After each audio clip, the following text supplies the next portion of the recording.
up? What's up? What's up? Yes, we are live and in technicolor, if you will, and to borrow a phrase from the American Dream. And I just want to say this has been a year that I know WrestleTake. We've been doing all this, but this was be the first time we decided to do a WrestleMania review show just on WrestleMania, and I'm talking like freshly after WrestleMania. So it is Mhm. 11:05 if you are watching. So I hope y'all are up and awake. Comments, hit the like button, hit the subscribe, and don't let your eyes deceive you. Let's first introduce the panel. We got a special guest. We got Mr. A1 for forever, Mr. A1 Chris Tip Mo. What's up, man? Hey man, how y'all feeling? How y'all feeling, man? Thank you for having me on. Yeah, man, it just made sense, I know we was kind of chiming in with each other during WrestleMania. This was my first WrestleMania, like watching it in like mostly the entirety in a minute. So I Yeah. mean, hey, I was like, man, let's go ahead and get it in, and man, I'm happy to be on the show with you guys. I feel like as you see my title down here, I'm the casual part timer. I don't know, I might make that into a show. I don't know, we'll see. But You know what? I'm with two everydayers right here, and I just got to pay my respects to the two everydayers. Guys that know the ins and out about the NXT, I see the SmackDowns, the Raws, TNA, et cetera, et cetera. So I appreciate y'all guys for having me on here, man. Man, no doubt, no doubt. And look, it's going to be nice because, you'll have that fresh perspective. Now, we're going to be kind of, we're going to call it like we saw it. But Right. feel free just to be yourself and just give us your honest, raw takes. That's all we ask. And look, you're great at this stuff, man, Chris. So don't sell yourself too short now. We know you good. So that's why you here. We appreciate you. Hey, So man, I appreciate that. no problem, no problem. Also, want to introduce my co-captain here, the man that my go-to when I'm down and need someone to cheer me up, and also to just always be there, and also to give us the wisdom because he is the tribal chief. In due to a certain wise man. Now we'll talk about what happened to the tribal chief of wise man, We but I don't don't think we Craig's don't doing need that. to talk about that. All right. Hey, hold We on. can I don't think Craig's doing that to you. I would hope not. listen. We can redact that. Listen, don't even bring out a black marker here on a Monday. We can redact that. We can men in black it. We can redact it. It didn't happen. Ah, Yeah. So I Uh, mean, I was told it happened, but it was Vegas. Things fade in and out. So you know what? What happens in Vegas stays in Vegas. So maybe never happened. So you know what? The city of mirages. So man. I will say, look, folks, if you know that voice, it is the one, the only Mr. Let It Daddy. It is Ladarius Brown. hey. Good morning, everybody. Oh CDouble yeah. and shout out. I want to say something here before we get started. I want to say something to Chris. And if you haven't checked out this man's stuff, he's absolutely amazing. For the Hawks, he's great at what he does, and he has a great presence about him. And it's just glad to have him on here. And he may be a casual part timer, but if I start going on a tangent about D'Angelo, he might have to step in and take over because then I have to just mute myself because that's so I just wanted to shout out to you, Chris. Thank you for joining. Like I say, please check out his stuff. I tagged both you guys' channel. You guys are just fantastic. Just glad to be a microcosm of the big picture.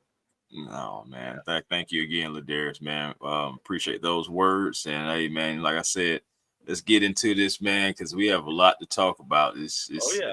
I really can't wait to get your guys' thoughts, and especially like knowing the storylines, et cetera, man. So this is gonna be exciting. Oh Shout yeah. out to Carrie too in the chat, man. Yeah. Miss Morning, Carey Miss already Carrie. started off with the bang here, saying, C-Dub, Ladarius, Chris, excited for today's show. Day one, main event was the best part. Day two, every match, but the main event was the best part, in my opinion. Oh, Carrie, you don't worry. First comment. I'm going ahead and giving you the star, but trust me, I got lots to say about that. But yeah, that Oh man. Look, I just got to say real quick. If y'all ain't listening to A1, he's been doing some great work, especially with Smitty. You guys have been talking up the drafts. I know we're going to do a result draft after on Friday instead of our normal show on Thursday, Friday morning. But I just want to, say you and Smitty, one of the greats, and I appreciate y'all. I know we met over at that content creators day in August, and I just want to say I've loved watching you, Smitty, and have a world of appreciation for you guys.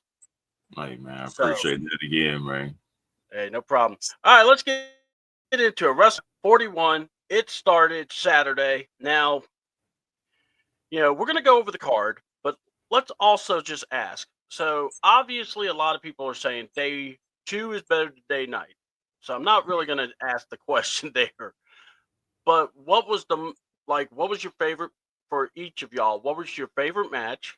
And what was something that you just really enjoyed dealing with? What was something that you just, the match? What's your favorite moment?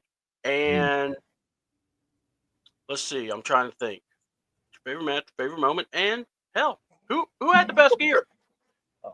So let me go to Jay in the truck. Jesus, come on, Jay in the truck. The main event last night was the best boxers to heat in overtime. God dang. Jeez. That was bad. I would say there's a party foul in that, but here's the problem. He ain't lying. He not. Gosh, he not. If Phil Brooks was here, he'd say, "Tell me when I'm telling lies." Right, man. So you guys want me to go first on that? Go ahead. Casual. Okay. I didn't know how much maybe you followed, but what was your favorite? What did you think? Man, I guess like favorite moments. To be honest with you, okay, like night 1, I think the moment that first of all, when Naomi and Jade went like face to face, I liked that because I knew that I said, okay, finally the boiled up, I said it's here. We're gonna see what this match is like. Definitely the moment when Seth Rollins, I would say honestly, I would go all the way back to the moment when Paul Heyman first gave the chair, to CM Punk, and from then on out, because I know we're going to talk about that match, so I'll get into detail about my thoughts about it then, but definitely so one of those moments. Another moment was definitely the triple threat on the opening night, day 2. Those ladies put in work, and they deserve their flowers. For seriously, the ending was great. Yeah, for sure, Kerry. And it had a lot of great moments. I even liked the moment of the I don't want to get the name wrong. My man Drew McIntyre. Yeah, McIntyre and Priest. Yeah, and he with the chair shot, with good God, I can't think of the name of that move. Oh, the Claymore. Claymore. I'm glad I didn't go with what I was going to say. Okay, I'm just going to say that, guys. But yes, the Claymore into the chair again. Reminder, casual part-timer. I'm working on it though. But title. If y'all think he's messing up, just understand we're here to help him. Yeah, man, that Claymore into the chair, that was awesome stuff, man. So you had awesome moments. Like seriously, you had Ladarius, tell me what you had though, man. I can't wait to hear your favorite moments. First of all, you know what? It was pretty good. The man came back around again. That's number one. Great times. Anybody who knows this show, huge. And then I'm a huge listen. The couple, fantastic. And then also the Drew McIntyre. And listen, when he took his brother's phone and took the pictures of a board at work, I'm like, bro, I've been saying this on this show. Drew McIntyre has just been. It's a masterclass in how he understands social media. And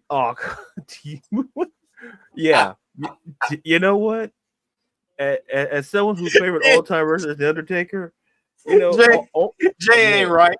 listen, Jay. Listen, Jay. I'm not going to say you're wrong. I'm like, so need to tell Damien, you got to change something because, I mean, even Undertaker's like, I mean, he not great value, not not even Amazon. Undertaker. My guy said Temu.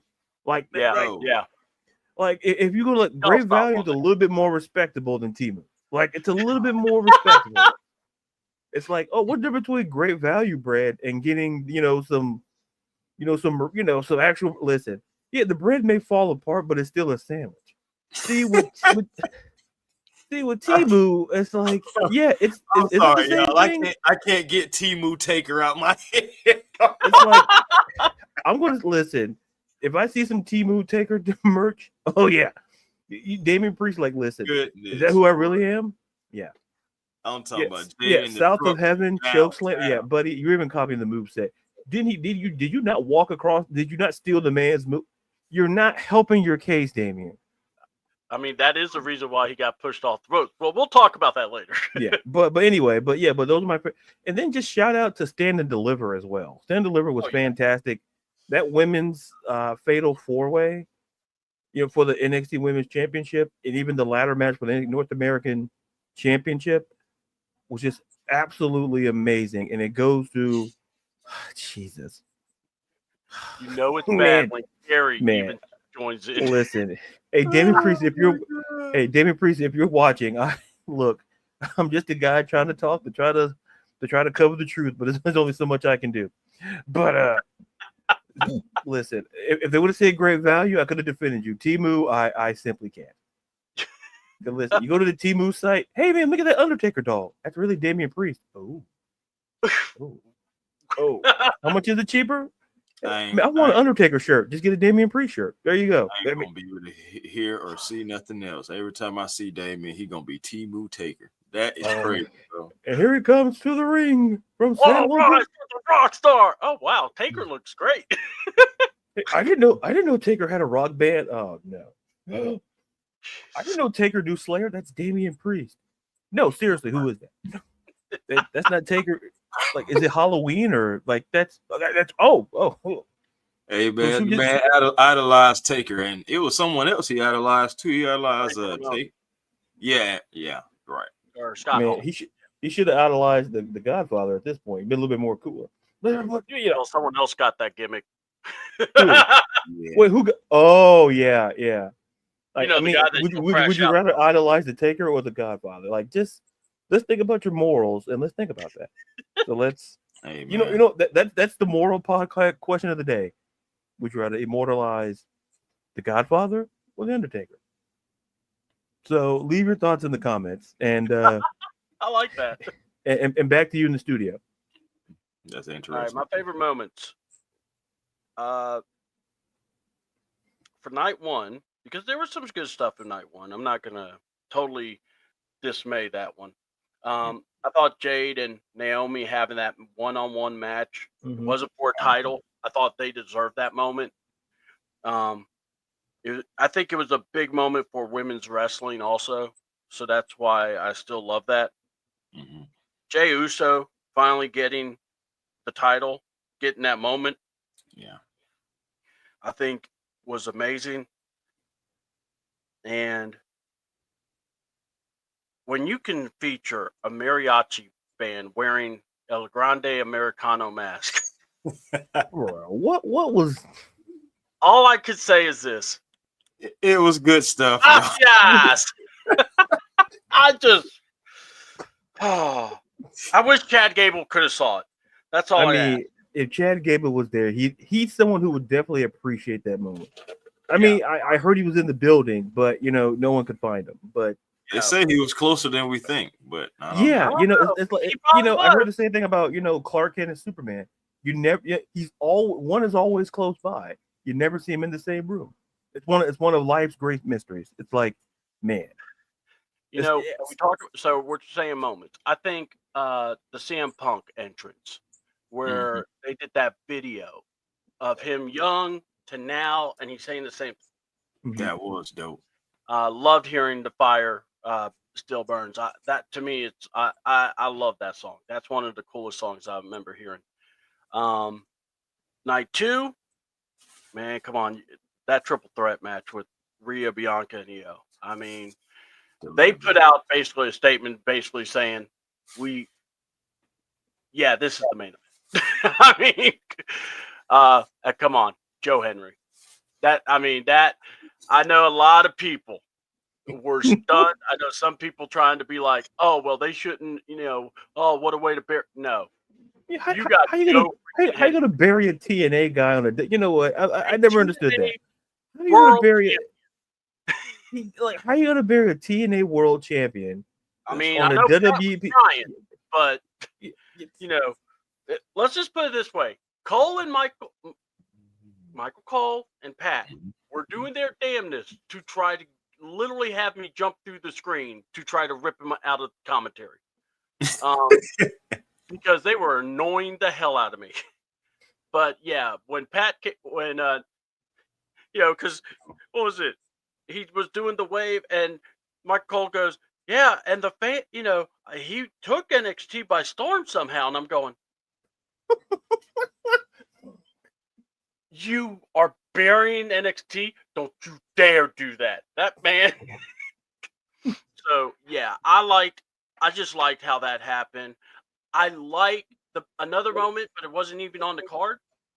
The announcement about AAA. Oh, yeah. He says the Luchadors. WWE. And Vikingo, of all people, you never thought you would see him in WWE. And here he is kicking Grande Americano and then helping Phoenix. Thought it was amazing. I thought I cannot wait for the Worlds Collide show. June 7th day is going to be crazy because you got that show and Money in the Bank later that night. So that's going to be wild. Let's see. We got day 2. Being in. yeah. I mean, listen. And you do understand when you talk about the Godfather, that was one of Undertaker's main guys. Yeah, listen. They would play dominoes. Undertaker's a reform man. He's not going to talk about those days, but we know they existed. Just remember, those women are all on the pro train, if you know what I'm talking about. Yeah. We ain't talking about Amtrak either. So big moment I also want to bring up, Dominic Mysterio. I mean, I thought that was awesome for him. Right. We were really talking it up, and we were like, this could happen, and here we went. So, all right, let's talk about the show, man. The first match, Gunther versus Jay. We saw the spot where Gunther actually used the belt for the first time as a weapon to, that's an uncharacteristic of Gunther, but Jay kept persevering and he won the match. A lot of backlash about the ending, but this is one of those. I'm just going to go around the horn and then we'll talk. But let's go to our casual part-timer. I'm just laughing at Jay in this chat, man. Well, let's see. What did Jay bring up? Paul Heyman was looking for Easter eggs on that low blow. Hey, listen. Hey, it's Easter weekend. Hey, listen. Hey, we gotta get through this review, but dang, Jay, if you keep this up, man, it's getting crazy. Oh.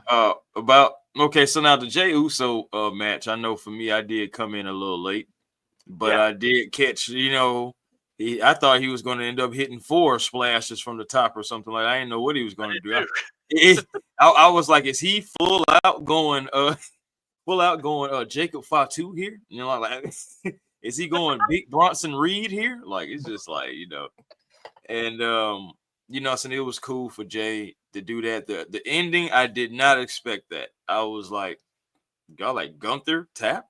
It was just like, I don't know. That was very unexpected. But ultimately, I am happy that Jay got the belt. It's finally kind of like the ending to his story, almost, Cody Rhodes-ish. But it was cool though. It was cool. I know a lot of people didn't like it. Shoot, a lot of people didn't even like that Jey Uso won the title. So you have a lot of those people. I know I did see like a meme or something to where somebody put up, and it was just like, man, how many dislikes it had compared to likes, and it was just like 7K compared to like 16,000, and I was just like, wow. I was like, that's crazy. Yeah, it's like, yeah, I hear you. What about you, Ladarius? You know, I know what my guys talk about.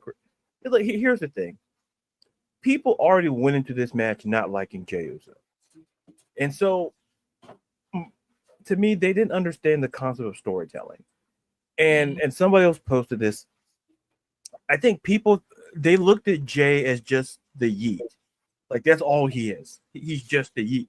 But it was the way you connect with the fans. It was like, if you think about Jey Uso is a true underdog, you think about it. He felt like a sidekick in most regards. He felt like a guy that people didn't see him as a legit main event guy. Because a lot, especially when the Usos broke up, like, oh, well, like Jimmy may be more of the singles guy. But Jay came through on his own and worked his way into that position. And I think, and I understand why people are upset, because here's the thing.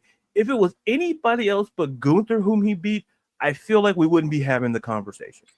But we got to understand, in Gunther's time in WWE, he's held a singles belt, whether it's the Intercontinental or he's held a belt for over half of his career in the main roster. Right. Yeah. And I understand that, beating Gunther, he shouldn't beat Gunther. Well, I always ask this question. If it wasn't Jay, then who do you have beating Gunther?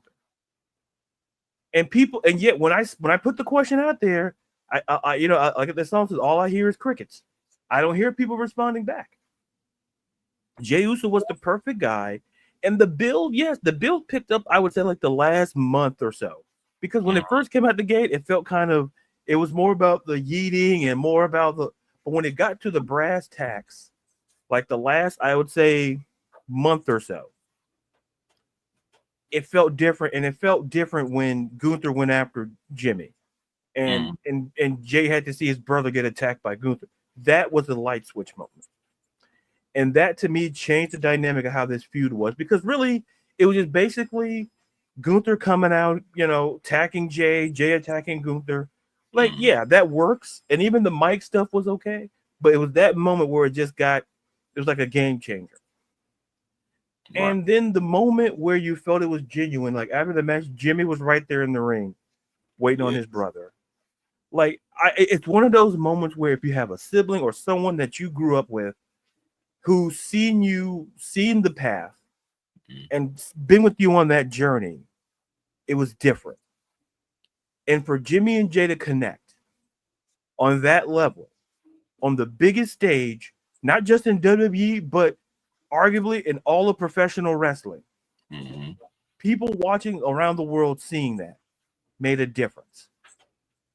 And like I said, for the record, Gunther's not getting buried.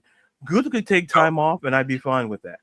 Because listen, when you hold a belt that long, and there's another path for him. And what I loved about the ending of the match was because remember that was how Gunther was taking out Jay with that sleeper move.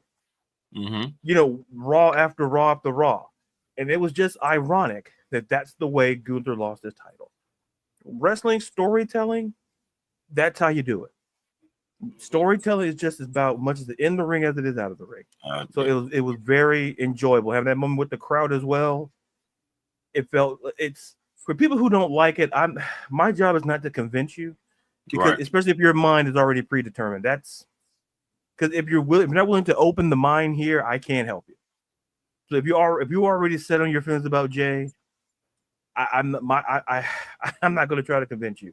It's just if you don't get the storytelling, if you don't get where the arc is, and people not understand what the word burying means, like Gunther's. This man has held a belt in that company. I think someone said, like 80% of he's held a belt. Like, he's fine. It's not the end of the world for Gunther. Trust me, he's gonna be fine. And if people who are upset about it, he's gonna win more titles for sure. Exactly. Like, oh my God. It's like, what if we all felt that way when The Rock back in the day? Oh man, The Rock lost to Austin. That's the end of the world. How many more times did The Rock win championships? Like, Hey, Mhm.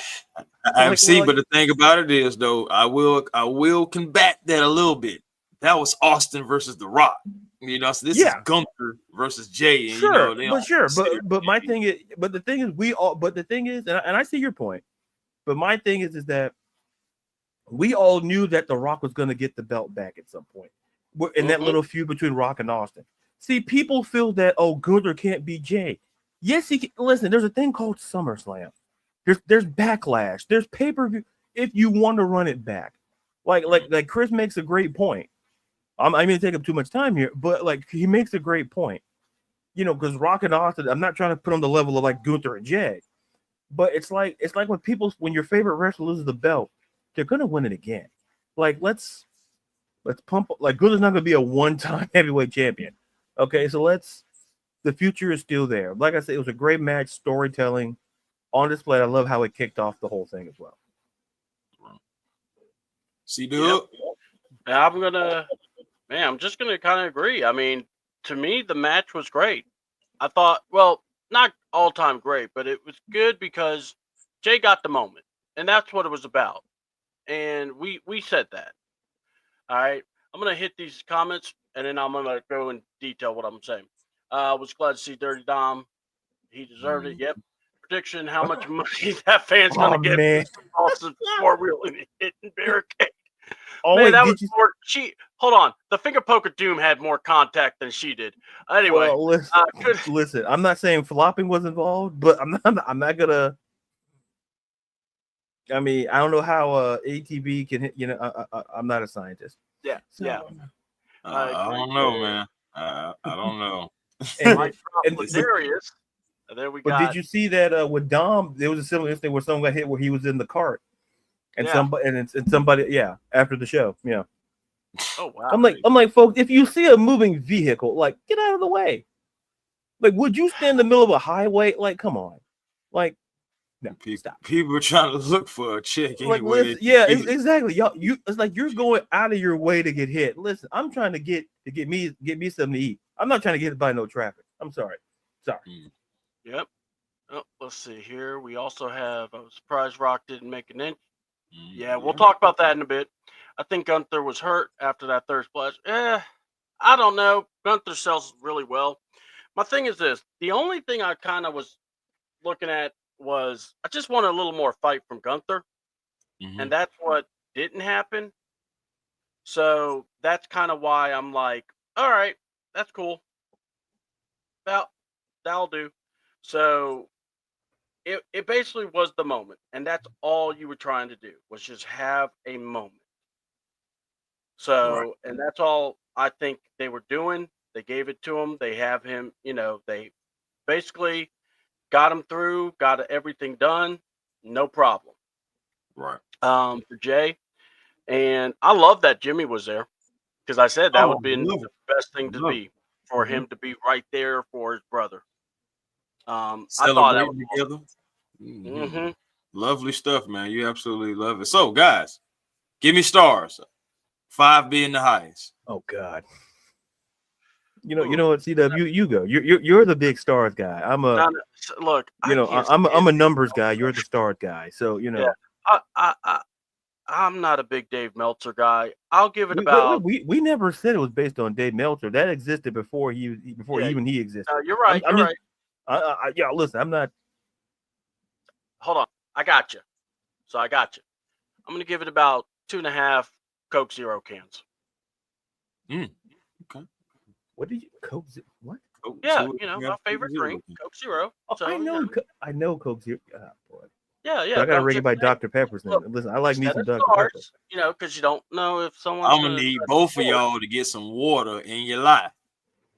Listen, I got water. I can't speak for my colleague over here. Where your water at, man? Where your water, what's in the cup? I don't know if that's water or what's in there. That can be Mountain Dew, like somebody else I know. That's the clearest Mountain Dew I ever had. Then, if that's the case, because they got them new flavors and stuff like that. Yeah. You probably got the white one. what it was, what's the flavor?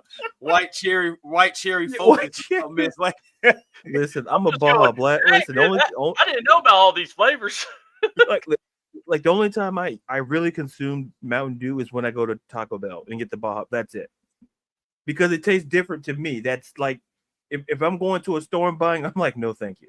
It's like I'm either grabbing a water or a Dr. Pepper or a tea or something. I'm not grabbing no.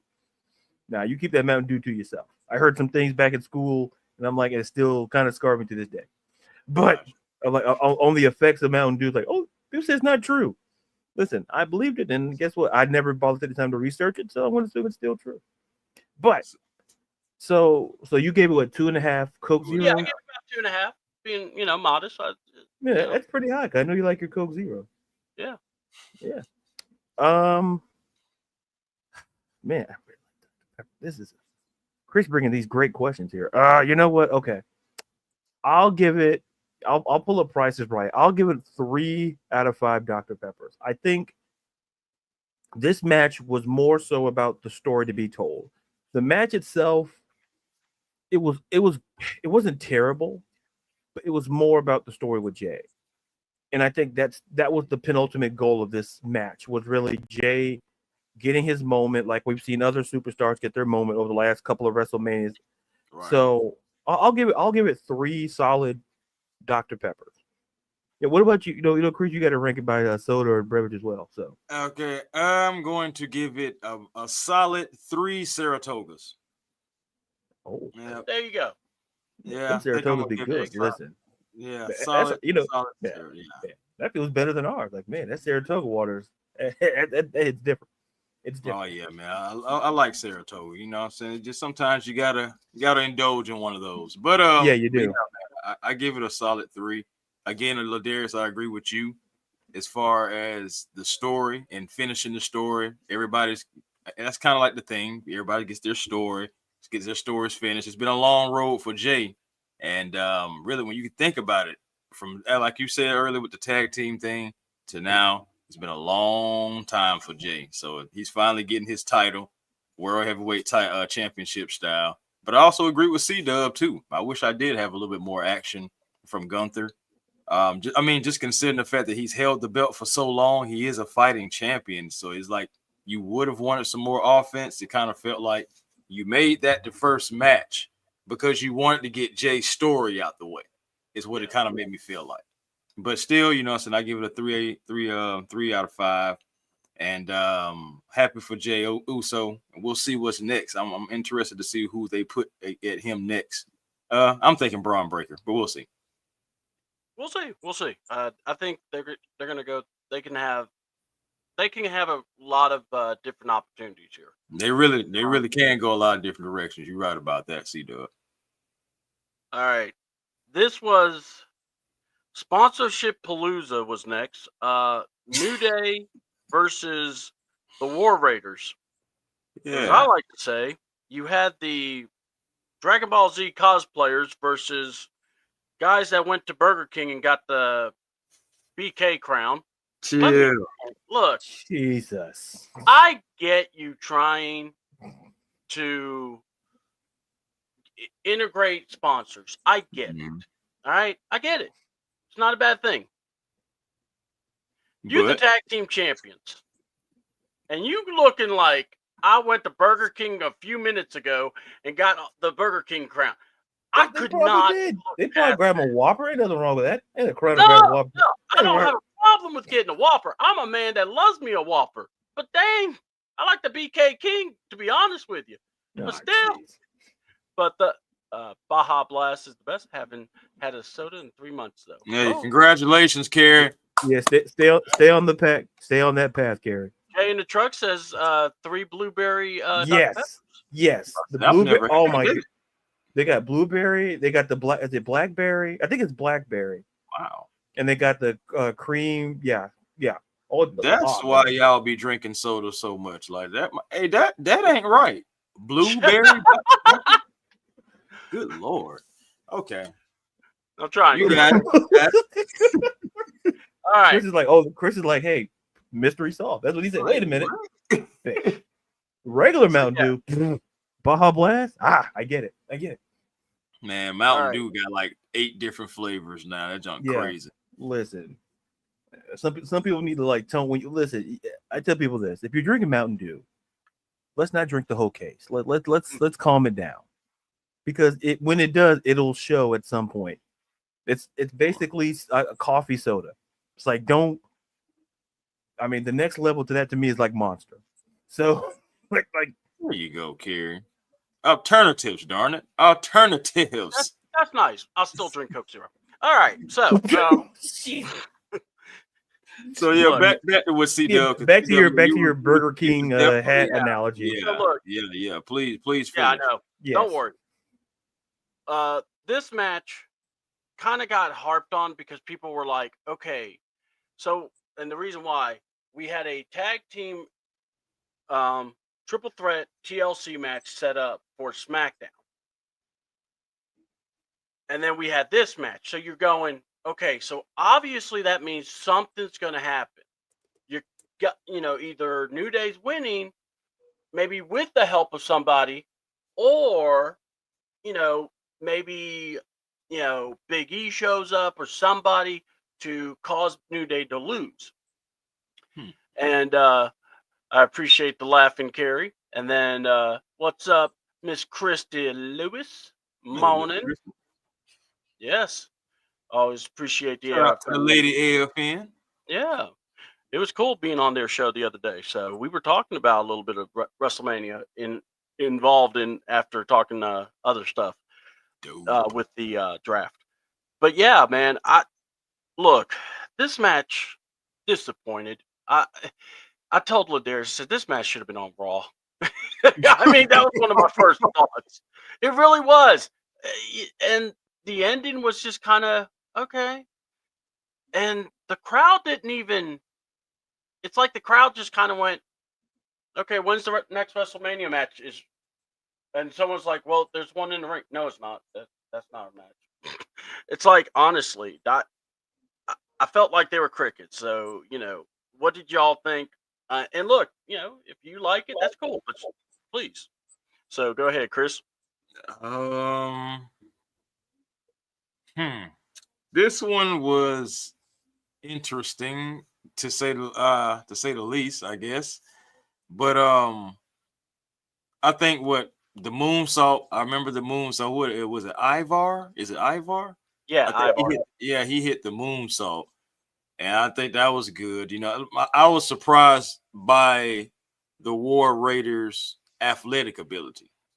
Yeah. If that makes any sense, like that, Oh, it no. really surprised me. Those some big guys, and they move pretty. They're pretty nimble to be so big. You know what I'm saying? But to be big guys. You know what I'm saying? But yeah. Ultimately, though, I feel like that match, could have been like on the undercard. It didn't necessarily have to be there, but like honestly, you could have put that match before Jay and Gunther. Honestly, just to get that out the way. I mean, you could have, man. You could have. But in the end, I will say this. I don't know. It could be a heel thing with me, especially when you just see guys be good guys for so long. I do like the fact that they have won, I believe. Correct me if I'm wrong, everydayers. Is it their 10th or their 11th tag team title? I think it's 12. It's 12. I think it's 12. I think it's 12. It's 12. Oh man, but either way it goes, that's still, that's still very impressive. And I can't wait to see like how will they act as heels as champions, So I think that's interesting. Yeah. I think before Ladarius speaks, I think the lack of involvement with New Day right after the heel turn really hurt. And I get the crowd booing and everything, but sometimes you kind of still need to do something to keep the heat going.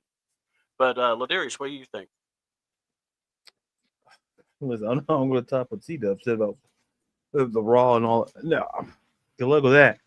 To be honest, listen, I'll be the. Here's the thing: if it's the New Day, I understand why you got to put it on WrestleMania. Like, am I saying it? Was it a great match? No. Uh, But I felt that, like, given and first and foremost, like, to do what they did, and I understand, like, a part of what you're saying, see, about how the heel, but what makes it great is that with Xavier Woods and Kofi is that it's the consistency of just being great. Like, the ending was, we probably saw a much worse ending later, and but we're not going to get into that now. But I've seen worse endings than that. Yeah, but yeah. a schoolboy pin would probably have been better. Like, oh, that's better than what we saw a couple of nights. but it probably been better than what we saw all night too. But I think what I love about the New Day is that, first of all, the music, the change in music. Oh, music's great. To match. And I think, listen, their gear, it felt kind of like a throwback to Giant Gonzalez. What was it? Michael Cole, I think, said something. It felt, and someone mentioned on social media, and then I went back and said, yeah, and it's apropos because Giant Gonzalez fought the Undertaker, I believe, at WrestleMania 9. So yes. So the brain works every once in a while. But like, all in all, like, the athleticism of the War Raiders never ceased to amaze me. Because latest in the commentary, nobody that big. Listen, I'm 6'4". You're not gonna see me doing stuff like that. Like, I know my lane. Okay, I'm not bouncing off no rope. Mean to tell me we can't get no Jake at 5'2" stuff out of you? Oh, you'll get the 5'2" stuff at me. It's not that jump up the top rope stuff. That's what I'm saying. You ain't getting the cartwheels and the stuff. That's what I'm telling you. You're not gonna get. Oh, man, this man will dive off the top rope. This man will dive through the ropes. Listen, I need all that 6'4". So we're in April. Okay, so if I start training now, let's see, we're in April. So January. We'll see about Thanksgiving. We'll see what the progress is. And maybe a cart. Well, maybe I'll jump up. But listen, I'm always impressed when I see those guys just do what they do. And like I said, they'll probably get their get back. But just seeing the New Day win the belts again, it just feels right. Like, in a tag team division that could use more help, I think SmackDown's tag team division is a little bit better than Raw's. But I think the New Day put those belts on them. 12, like, we can have. Listen, it's a conversation that we can start having. That they're probably the greatest tag team of all time in WWE, and we're talking. I'm not going to be the guy to put on social media because I don't need that. I don't need that sort of stress in my life. So, and I think that was, I think they kind of cemented themselves. If they already, like, if you're not, at least be on the Mount Rushmore. Like them, the Usos, you can argue Hart Foundation, you can argue Demolition, you can argue Hardy Boys, Dudley, you can argue all of that. But like the New Day and the consistency they've been for over a decade, like, for whether we want to believe it or not, like, we all thought they were going to break up, and they stayed, they got rid of one guy. But in terms of like continuity as a tag team, like, to do that for like 50, like, that's impressive. And like I say, it could have belonged on the pre-show. Like I said, the whole Tony D'Angelo could have belonged on the pre-show. But anyway. Yeah, we don't. You could have put that on in the middle of a warehouse on a Tuesday afternoon, for all I care. Oh, no. But and be like, who's watching this? Exactly. But all in all, it was a great match. And shout out to the War Raiders. I thought your outfits were great. The comments of CDouble is not the comments of me or nobody else on the show. Burger King hats aren't terrible hats. if you design them correctly. Okay, I'll give you that. Look, I just said it had to look up. Look, listen, I'm trying not to get jumped. What are you? I'm saving my life. Speak for yourself. I got you. I don't want that knock at my door. I don't need that. I don't need them. I will look for the dairy stuff. They're not watching the internet, so it's fine. They're probably playing Clash of the Clans and whatnot. So, obviously, because since they had to wear it. But all right. Hey, the check cleared. I'll wear it too. Yeah, I got you. Same here. I just ain't, like you said, I'm not gonna be flipping and my butt is not going over my head. God bless Ivar for doing that. Me, man, I'd be out 6 months minimum. I try to do that. I'm in the hospital. So look, I'll just stuck in the same position. They win the belts. So here's all I got to say: 1 can of Coke Zero. I'm not giving you any more than that. Match, like I said, it should have been on Raw. And I would have enjoyed seeing Street Profits, DIY, and the Guns more than I would have enjoyed seeing the other. But like I said, I understand why you put them on there. It's good. It's just I could see why fans, there was a wondering what New Day was gonna do, and it kind of just felt rushed for those tag belts. But like I said, it's cool. So what do y'all think? What's your rating for this spectacular tag team title match? Stupendous. Hey, at the end of the day, the main thing is I just want to see how a New Day heel reign is about to be. I think they have. Yeah. I think so you can go somewhere with that. Honestly, I do agree with Ladarius. So you need to get that tag team division up a little bit more. But one way to start that, like by putting the belts on New Day, I'm pretty sure War Raiders going to get their rematch and everything like that too. But hey, it's not bad seeing the New Day as a heel as champions. I'm interested to see that. I am. Yeah. What say you there, Ladarius?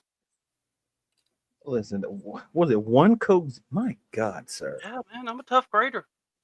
No, yeah, you are. Yeah, So, trust me, I know. You ain't gotta convince me of that. I already know. Just give you an A. I mean, wow. I don't give out participation trophies. Yeah. Oh, yeah. I know. Yeah. Man. We had you as a teacher, man. We had a lot of after class stuff. But listen, I got to argue with a teacher about a grade once. And listen, it wasn't a great conversation. It was a great. But I know. I backed you up on that argument, man. Like, listen, I tell you, I said you better check that grade book again. But anyway,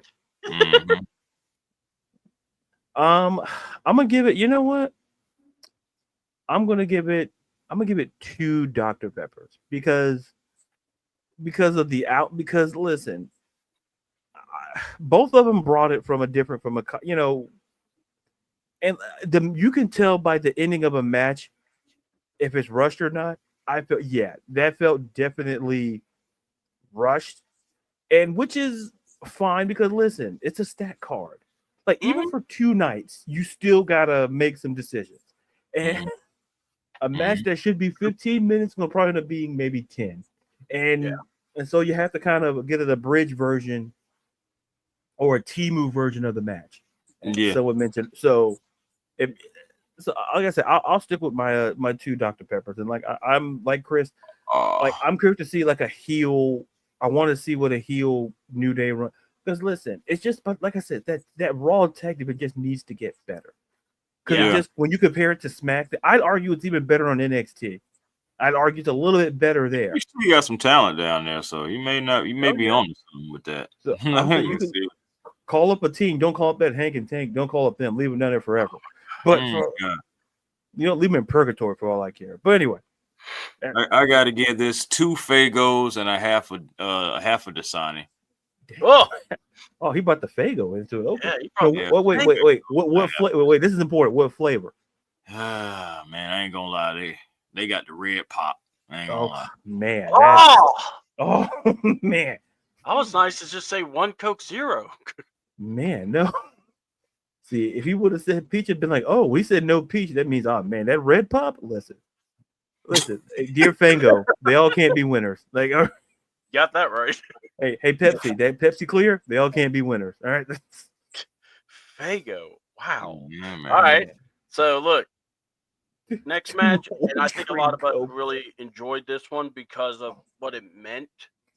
Naomi versus Jade. And for some reason, people were like kind of worried about Naomi's music. I kind of figured we were going to see, Naomi have new music at Mania. I didn't worry about that. I thought that was kind of like y'all stop worrying about the small stuff. And sure enough, that music was amazing. What did I miss? Hold on. Was it the comment? No. Come on. Is it flat already? Oh God. Man. That's what I'm saying. Hold on. She ain't flat already. It's flat. Listen, it same thing. Like remember like the Shasta sodas, like the same thing. It was flat when you bought it. Like so you leave it up for 5 minutes. It was flat when you bought it. I'm talking about we opened it just a little. Right. It was open. It was like, oh, it's remember over. the fruit strike gum? It may have had flavor for maybe 10 seconds, if that. Man, they knew what they were doing. You had to buy like 10 packs of that. They knew Stripe knew what they were doing. Like they knew. Let's not put our great effort into it. So they got to buy more gum. That's like what Shasta did with them sodas. Like that old school Big Red, you know. And after a while, you know, so the flavor go away from that and juicy fruit. Mm-hmm. God, goodness gracious. Oh, but yeah, it's so flat. Man, we're getting some like big time talking here with some points here. All right, so we had Naomi versus Jade Cargill. Jade had a amazing presentation. They did the weatherman talking about the storm coming. Right. The gears for both women were amazing. You know, I'll just say that they popped. What did y'all think about the match? And give a rating to it. So we'll go with our part-time Shasta or Fago. Let's hope there's not a Fago rating involved. No, not this match. These ladies put on a performance. Honestly, I wish the match could have been longer, but I understand why it wasn't, and I do think that it ended. A nice amount of time. I will say I like the new theme music from Naomi. I like the new Naomi. You know, you guys already know behind the scenes. I kind of been pushing for this the whole time. When Jade got injured, I'm like Naomi, because I just think a heel version of Naomi would be better, not only for business but for her career. I think that honestly, she can possibly win a title that way and hold on to it. For longer than what it feels like a month. Like early on, of course, that face buster. I like that. Like the little X Factor face buster, whatever they want to say. I did like that. But things started really turning, I think, when Jade caught Naomi in mid-air with the jackhammer. I was like, Jade, your core strength is out of control. You know what I'm saying? Because, don't get me wrong, that's upper body strength. Yes, you got to have some legs too. But if that core not right, if that core is weak, Naomi falls on Jade and they probably both hurt. Yeah. So that was incredible core strength to be able to stiffen your core to be able to take on that impact, catch her not only once but twice, and deliver moves. And then that last thing at the end, of course, so Naomi had her move sets and everything too, but the way that it ended with that spinning power bomb thing, man, that thing was crazy, and then to end it with the jaded, it was nice. I will say this though, I did want Naomi to win, but I understand again, because I know Ladarius is going to go there. The story ended the way it was supposed to do. I hope they fight some more, but the way that it was supposed to end at WrestleMania, it was the right call. But I did want Naomi to win. Yeah, I did. I got you. All right. So, Mr. Ladarius, what say you? I mean, Chris just gets going into my playbook. I don't know how to feel already, but hey man, I'm Belichick. I got the drones flying over you, big dog. Hey, listen. I'm calling the authorities. See, listen, people, listen. Bill, who? Listen, I don't care who he is. Listen, I don't care if he's the ghost of Christmas past. I'm calling the authorities. They go fly over my property. No, we got laws. It may not seem like it in this country, but we got laws. Grandpa, come on out. Come back. That drone gonna get the. Well, I'm not gonna say how it's gonna get taken down for legal reasons here on YouTube, but you gonna, if you think of ways how to take down things, I think you can figure it out. I'm not gonna say it. Listen, I feel like they be watching me because I be talking about certain products and it shows up in my feed, which is. But the thing is, I forgot I even had this, and I want to tell you how a difference a year makes. Yeah. So this year, I don't know if it's coming in clearly. It probably won't. But this is when Bianca, Jade, and Naomi competed last year at WrestleMania 40. They defeated Damage Control. That was Right. just last year. And what a difference a year makes. And that's a testament not just to the storytelling, but to how you develop character and how you have to make a shift. And to Chris's point, Naomi had to turn heel because it's not saying because she's terrible. It's not saying because she wasn't having a great run, but something just felt that needed to be changed. Mm-hmm. Naomi going, and then her vignettes before this, like going, like I can't stress like that picture. I mean, these two women were just partners just last year. Mm-hmm. Yeah. Not like 5 years ago or no, just last year at last year's WrestleMania. And here they are facing off in WrestleMania 41. And what makes this great, and it's a huge shout out to Jade, her first singles match. Right. She did great. Because people come after her, folks. I keep, and I think me and CDouble have talked about this, and I'll say it on here.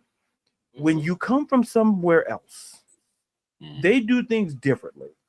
When you come here, you have to relearn. Okay? Because how they did over there may have worked for their standard, but there's a different standard here. And Jade, and what Jade is doing so great is utilizing that strength, but Chris hit it. That core, listen, you can't teach what Jade Cargill has. Mm-hmm. She makes lifting up. It looks too easy. It shouldn't look that easy. And what you saw in this match, it's like Naomi was great. Don't get me wrong. But the way Jade was just, I'm like, you're not supposed to be able to do that, bro. Strong. You like, yeah, strong. Strong. Strong. You can add the O and the T, and you can switch around if you want to. It comes out this like she country strong. Like, oh, that's the gym. No. Nah, that's her out there. She can go out there and listen. She could probably pull a tree out of its ground if you gave her the opportunity to do it. Bro, that's how strong she is, and you can see it. And that's what made this match great. It's like it showcased the talent of Jade to the point where I'm not going to say it silenced the doubters, but it should have got them to understand that what Jade can do. Like, why did she get the hype in the build? You kind of saw for her first singles match at WrestleMania, and she's doing that. Like, don't be shocked. Like, you're gonna see, folks, this storyline with her and Naomi, it's not over. Don't think it's over. There's more, because I still believe it ties into the story about what happened to her. I think there's still more chapters to be written in that to a certain degree. For the match itself, it was very, very good. And kudos to both.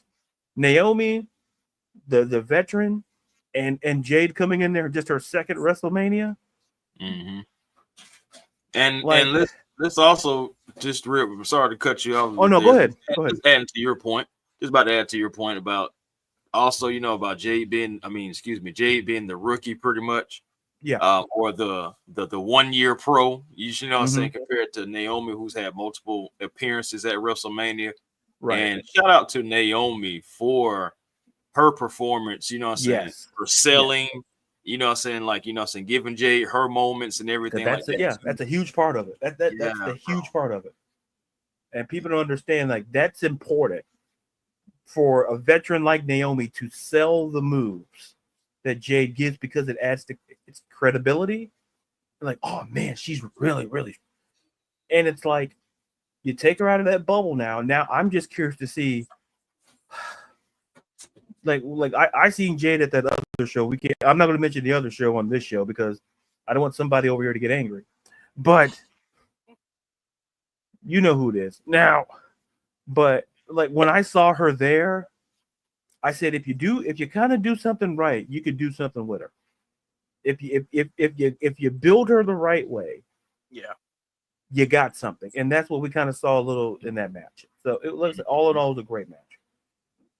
Oh, yeah. I heard a lot of criticism in this match on Jade's part, and I watched the match again. And honestly, I'm just kind of Yeah. like going, if you just don't like her, fine.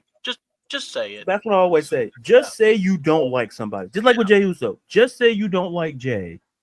So that saves the time for the criticism, because you were going to you were going to criticize whether win or lose. You were going to criticize. She did an amazing job. Yes. And not just that, you could tell she listened to Naomi. Naomi was captaining this match. That's obvious. We know. We get that. And with their outfits, by the way, there was a ton of malfunctions, but they were pushing through with it. And I just got to say, honestly, my honest opinion, this was a 3 Coke Zero match with a bonus star or a bonus Coke Zero, because of the fact their presentations looked amazing.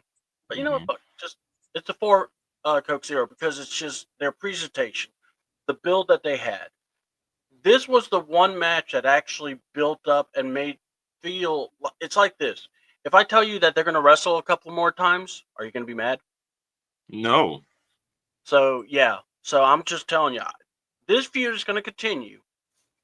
But I'm glad for Jade, and with all the investment they put in her, she was going to win at WrestleMania. They want to, make her look good. Naomi had the moment where this was her. This was also about her. So that was in itself amazing. So I give a whole lot of respect to those women, making history, by the way, because they were the first 2 women to have a singles match without a title and no bra panties match style. This was just 2 women having a match, and they had a really good match, and I thought they nailed it. Right. Oh, I'm sorry. I didn't even mean to discredit Naomi too, because that move from the top with the kind of like the springboard kind of into the bulldog. That was wild.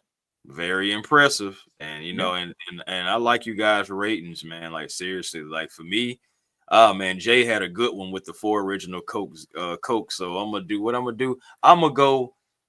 This is a 4 1997 Sprite with Grant Hill on the commercial. That's what this is.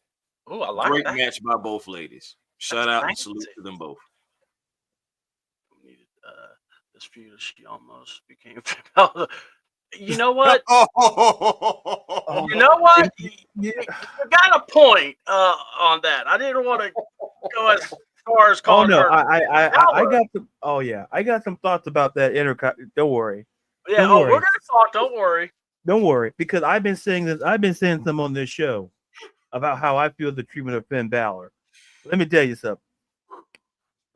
Man, in some ways it's a compliment, but in a way it's a diss. That's how I view that comment. Like if you're talking about like Finn's great, Naomi's great, but if I know exactly what Japanese is talking about, and that's what makes it. Jesus. Oh my goodness! All right. Oh my God. So, all right. So we got that. What was your rating, Ladarius? Oh, you gonna skip me? I didn't find. No, because Chris came back. How the hell can I top Grand Hill Sprite? Like, all right, fine, all right. That was elite. Like that wasn't. Listen, that was like Mr. Triple. Like that was triple double. Like we're not gonna talk about Orlando Grand Hill. We're not gonna talk about that. No. We're not gonna talk about it. Not him. Talking about Pistons. Yeah, we're not gonna we're gonna go to Grand Hill. We're not gonna talk about it. Let's just say he sat more next to Doc Rivers. It wasn't because of lack of playing time. I'm gonna put it that way. I feel like he was a coach too. And it's like I thought Grant was playing. Yeah, they pay him. Yeah, what? I'm not gonna get it. That it angers me a bit. I'm not gonna get upset. Life happens. But T-Mac carrying the team. I remember when Doc Rivers got fired. I'm like, listen, they'll just look at Grant, just shake his head. That's what they should have did. That man was fine. That man was fine. All right. Put some tape on it, Grant. Oh! That's what they were like. Listen, listen, I'm gonna say this: a healthy Grant Hill with a very Go look at T-Mac in Orlando. Mm-hmm. And you had Glenn Doc Rivers there, like before the nonsense, like before Glenn Rivers became Glenn Rivers. Like, I'm just saying, that's for a different show. But a healthy Grant Hill makes a difference. Yeah. It seems with Orlando and it seems with with the guards or whatever. It seems with certain players, like Penny. I'm not gonna get into it. I'm gonna anger myself. I got to save that for later. Wow, yeah. Just Don't mention Penny. Man. Like man, like Orlando. Now we invest in Orlando Health. Where was that? Where was that 20 years ago? I'm not gonna get into it. I'm gonna get into it. Where was that 30 years ago? About to go crazy. So what's your stars, man? Okay, thank you, Chris. Get me back on track. What's your soda? Oh, man, I want to throw some Shasta sodas at them back then. But anyway, and mix it in with that crystal. Anyway, okay, that's how angry I am. Okay, back to the rating system. I gotta give this. I'm gonna give them 2 cases of Dr. Pepper and ooh, and some and 3 pitchers of some delicious Kool-Aid. Hey, listen, I don't know how you make your Kool-Aid, but listen, don't let people fool you. There is a wrong way to do it. So there's a right way and a wrong way. Yes. Oh, there's no right or wrong way. That's a lie. If I go to your house and you pour me a cup, I take that first sip. I'm not tasting that, that cherry. I'm not tasting that. I will leave the cup on your counter. You got it. And if I start thinking about Grant Hill and Penny, I might spill it on your counter and leave your house. Hey man, that sound like a great rating right there. He gave them a couple cases and everything. Yeah, because the thing is, and I'll just say this, like Naomi, like you said, Naomi did some carrying in this. But listen, I just look at Jade and people see what I've learned is that like writing about women's, like people are going to always talk about Jade because she worked at that other company and they're going to punish her. Like when people understand, when you're not, people do this in life to you all the time. People don't like to see you grow and succeed. Like, let's just face the fact. Y'all don't want to see Jade grow and be successful. But guess what? She's growing here more than she did at that other place. And by the way, a lot of them other people over there, they came over here and did a heck of a lot better. In fact, like go ask that Tony Khan guy about the first match on WrestleMania weekend when it was Ricky Saints and Ethan Page, 2 guys he had in the building in his company, and you didn't do Bo Diddley. So that's how I feel when we talk about that other company, because I think that factors into it. Jade, if you don't like Jade, just say you don't like her. I stand by that. Jade, they're going to be even more upset when she gets the title shot down the road. Like, they're going to be even more upset. Yeah, because she's going to get it. Yeah, they're going to be more upset. And that's the moment I'm going to sit back and just have a good laugh. So, like I say, get yourself some cases of a Dr. Pepper and a couple of pictures of Kool-Aid. All right. And that was Ladarius' rating, and that's awesome. All right. Another thing that was awesome, because I know Ladarius loved this. Jacob Fatu versus LA Knight. All right. So great. Don't really need much to sell this, so we're just going to go around the horn. Go ahead, A1, and then go ahead, Ladarius. Hey, man, great match, okay?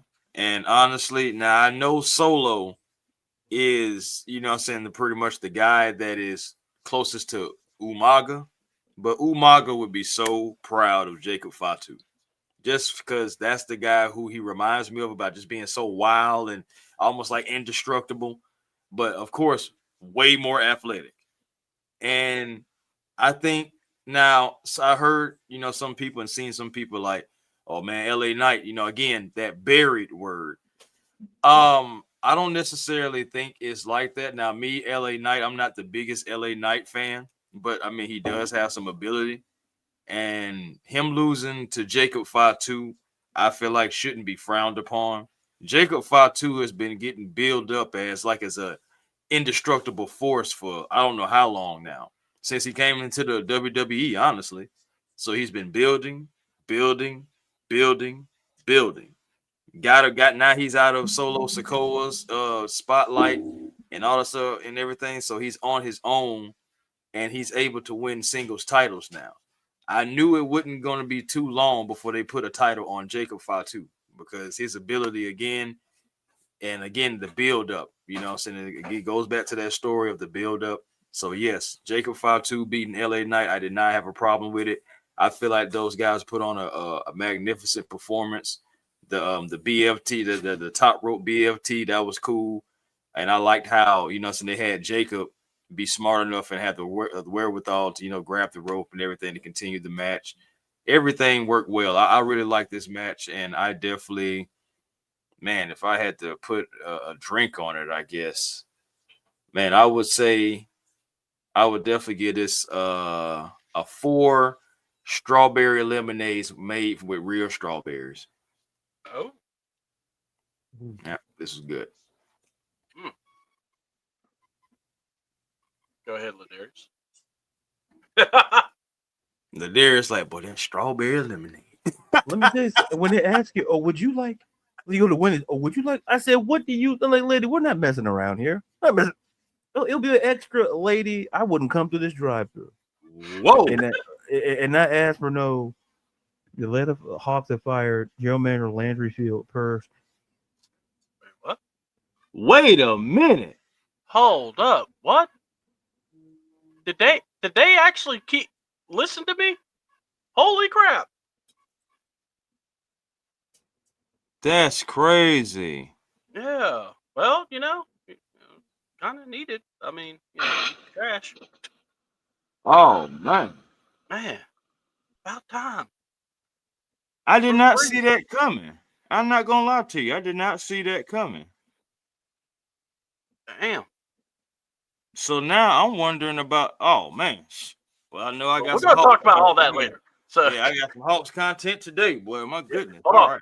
Chris, I might have to join you on that one too. All right. So look, go ahead, Ladarius, and what you were saying, because I know that just threw everyone off right there. I know. Yeah, it seems when big news happens, it's like, when I'm going to talk, big news happens. So there you go. Thank you.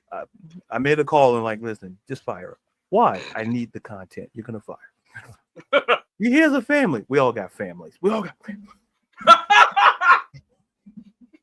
we all got checks to worry about. After the rant you went on about Tony D'Angelo, I think I could see them going, okay, we don't want to mess this up. Yeah. And come on, aka Sheen, Steve Austin needed to. Man.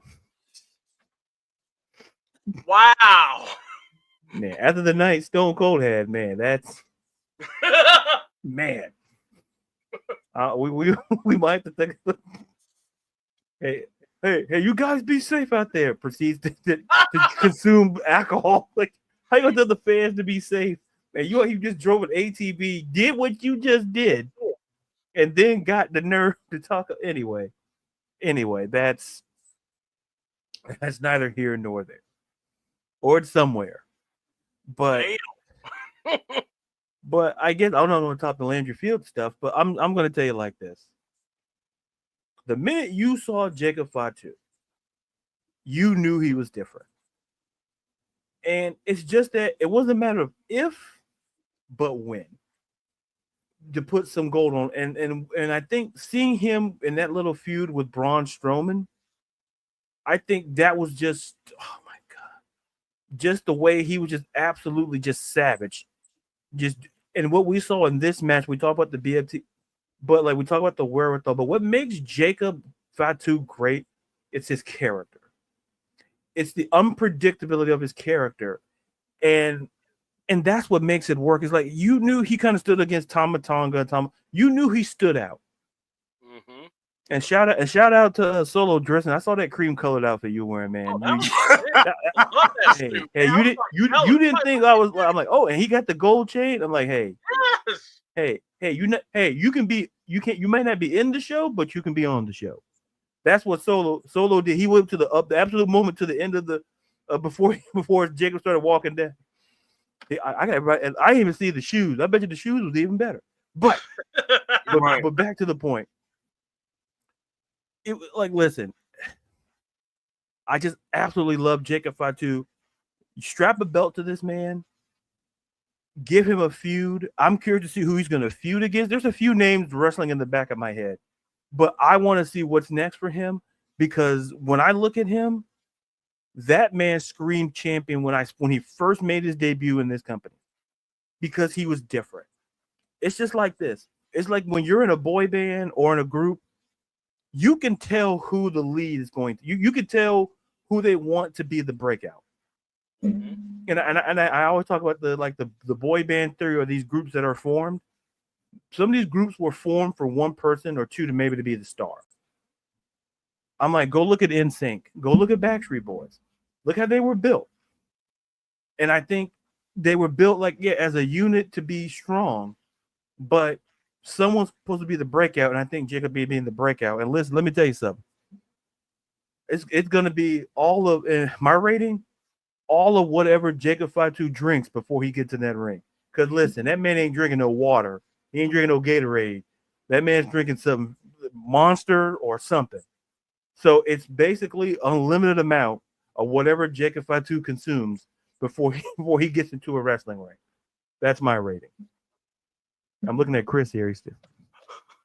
Bro, oh my bad, man. No, I'm looking at Chris. Is like now that that news that came out about Landry, you already know I'm getting all kind of like little messages and stuff just coming through. Yes, Miss Carrie. I know.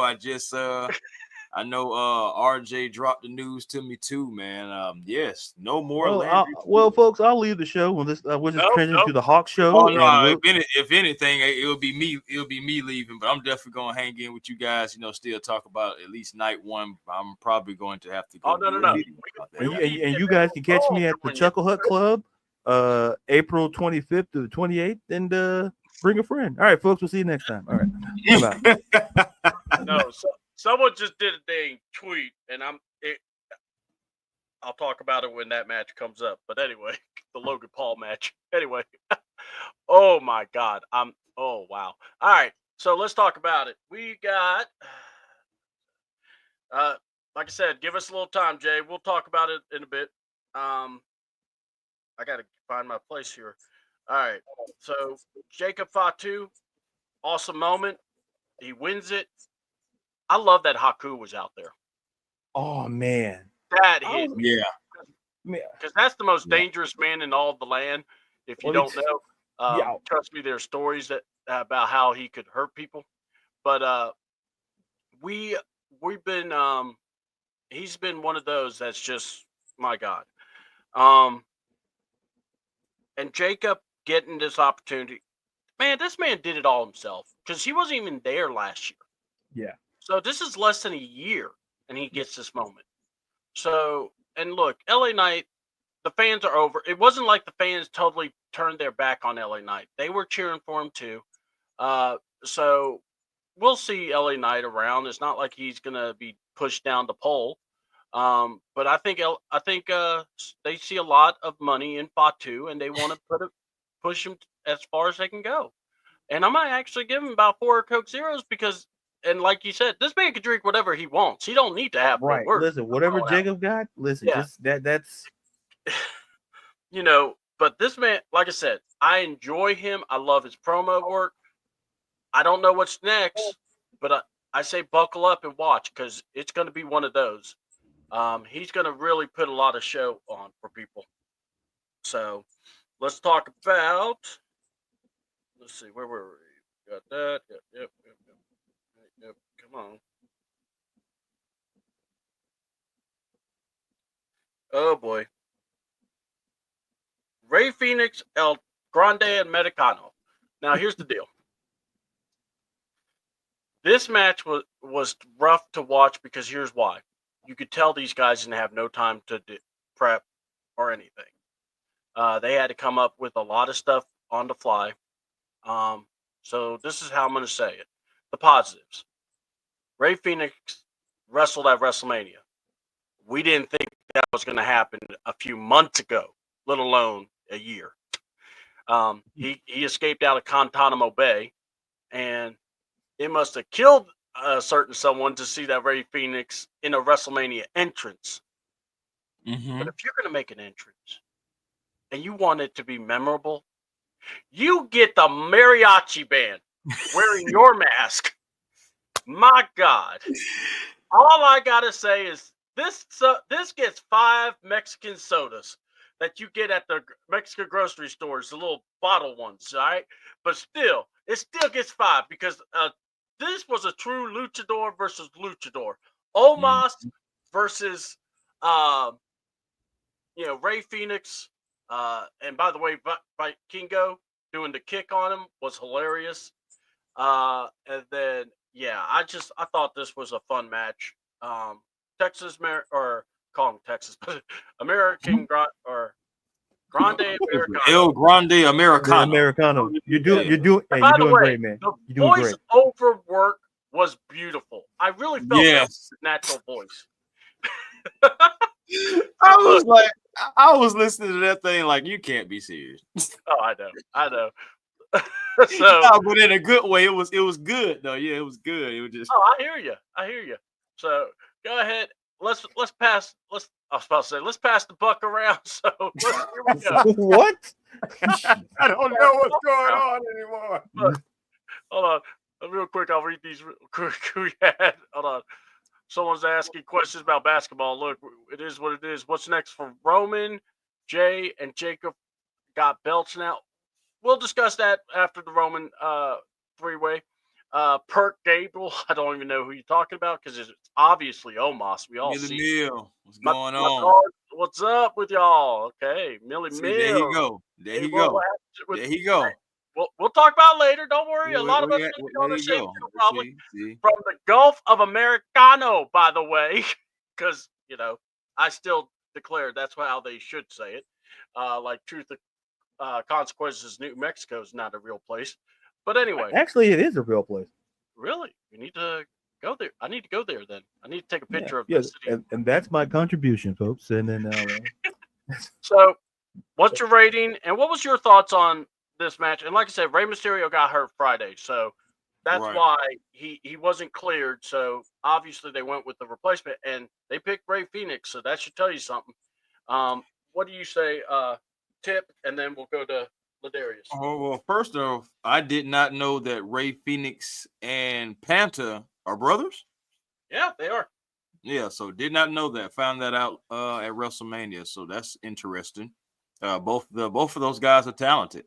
And for this match to be on the fly, how it was, so no real rehearsal or whatever. I think that this match was pretty darn good. I think both guys gave a good performance. Americano, whoever it is under the mask, is selling that. And honestly, it surprisingly has taken off. Like when I first seen it, I was like, what in the world are they doing? But the gimmick is actually kind of like working. And I'm saying, like, it's good to see the whole thing with the metal plate and all that stuff like that. I'm into it. But I will give Phoenix his credit because he sold the heck out of that. Like, like he hurt his foot, broke his foot, something like that, against the mask. And then the way that it ended, I think it ended the correct way.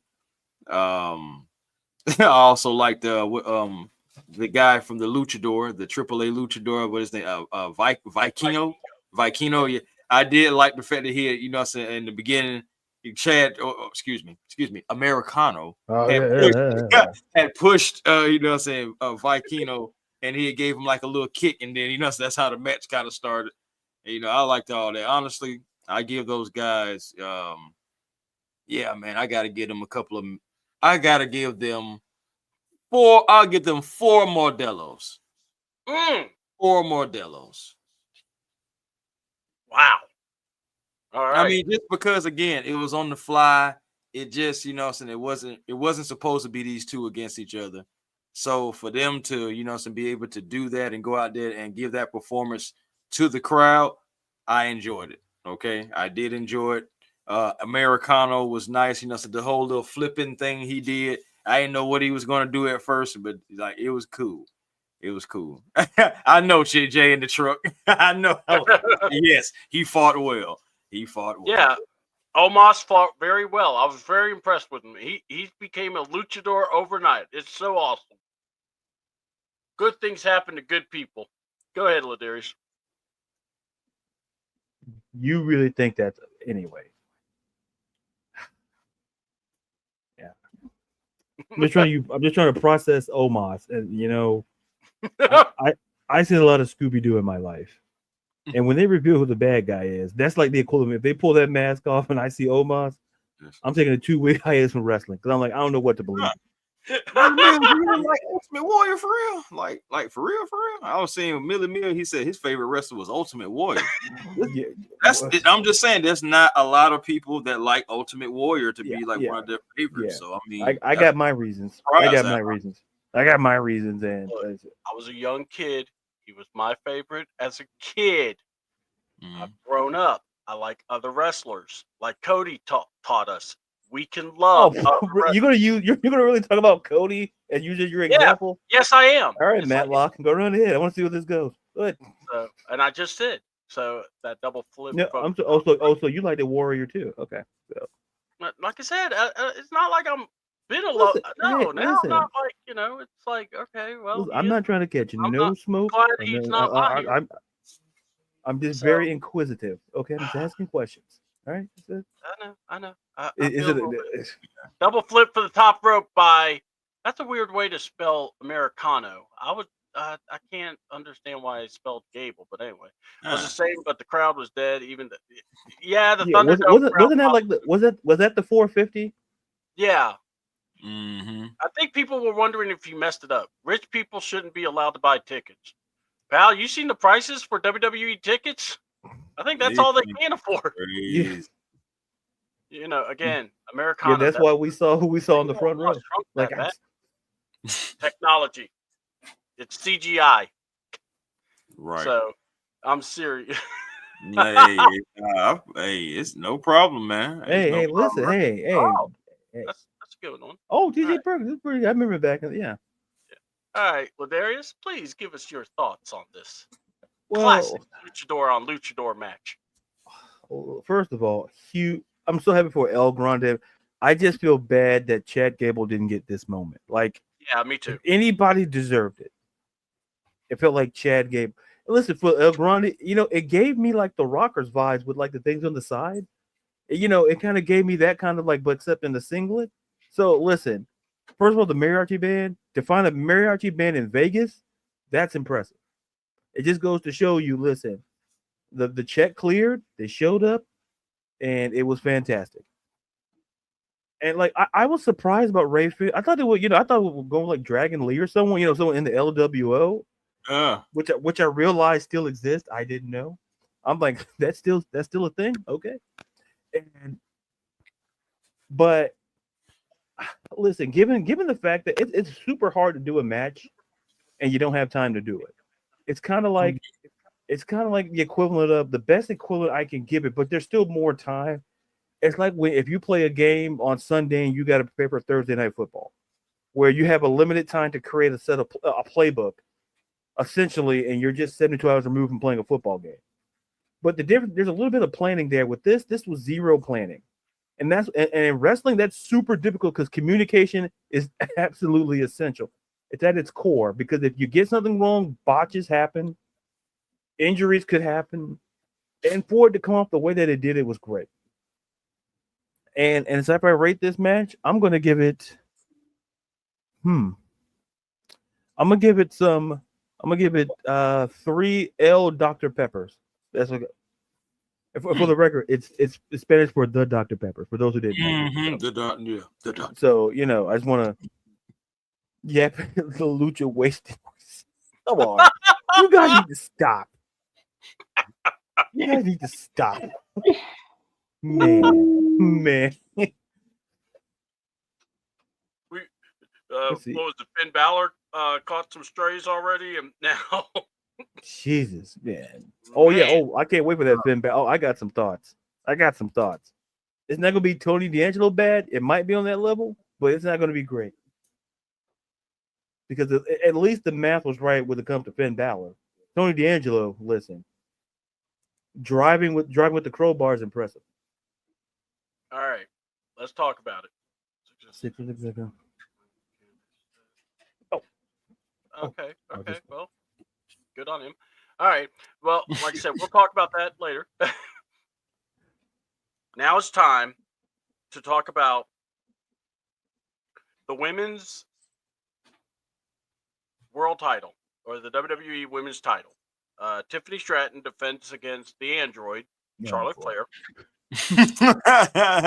Look, I call her the android because this woman has had more plastic surgery than a person should have in their lifetime.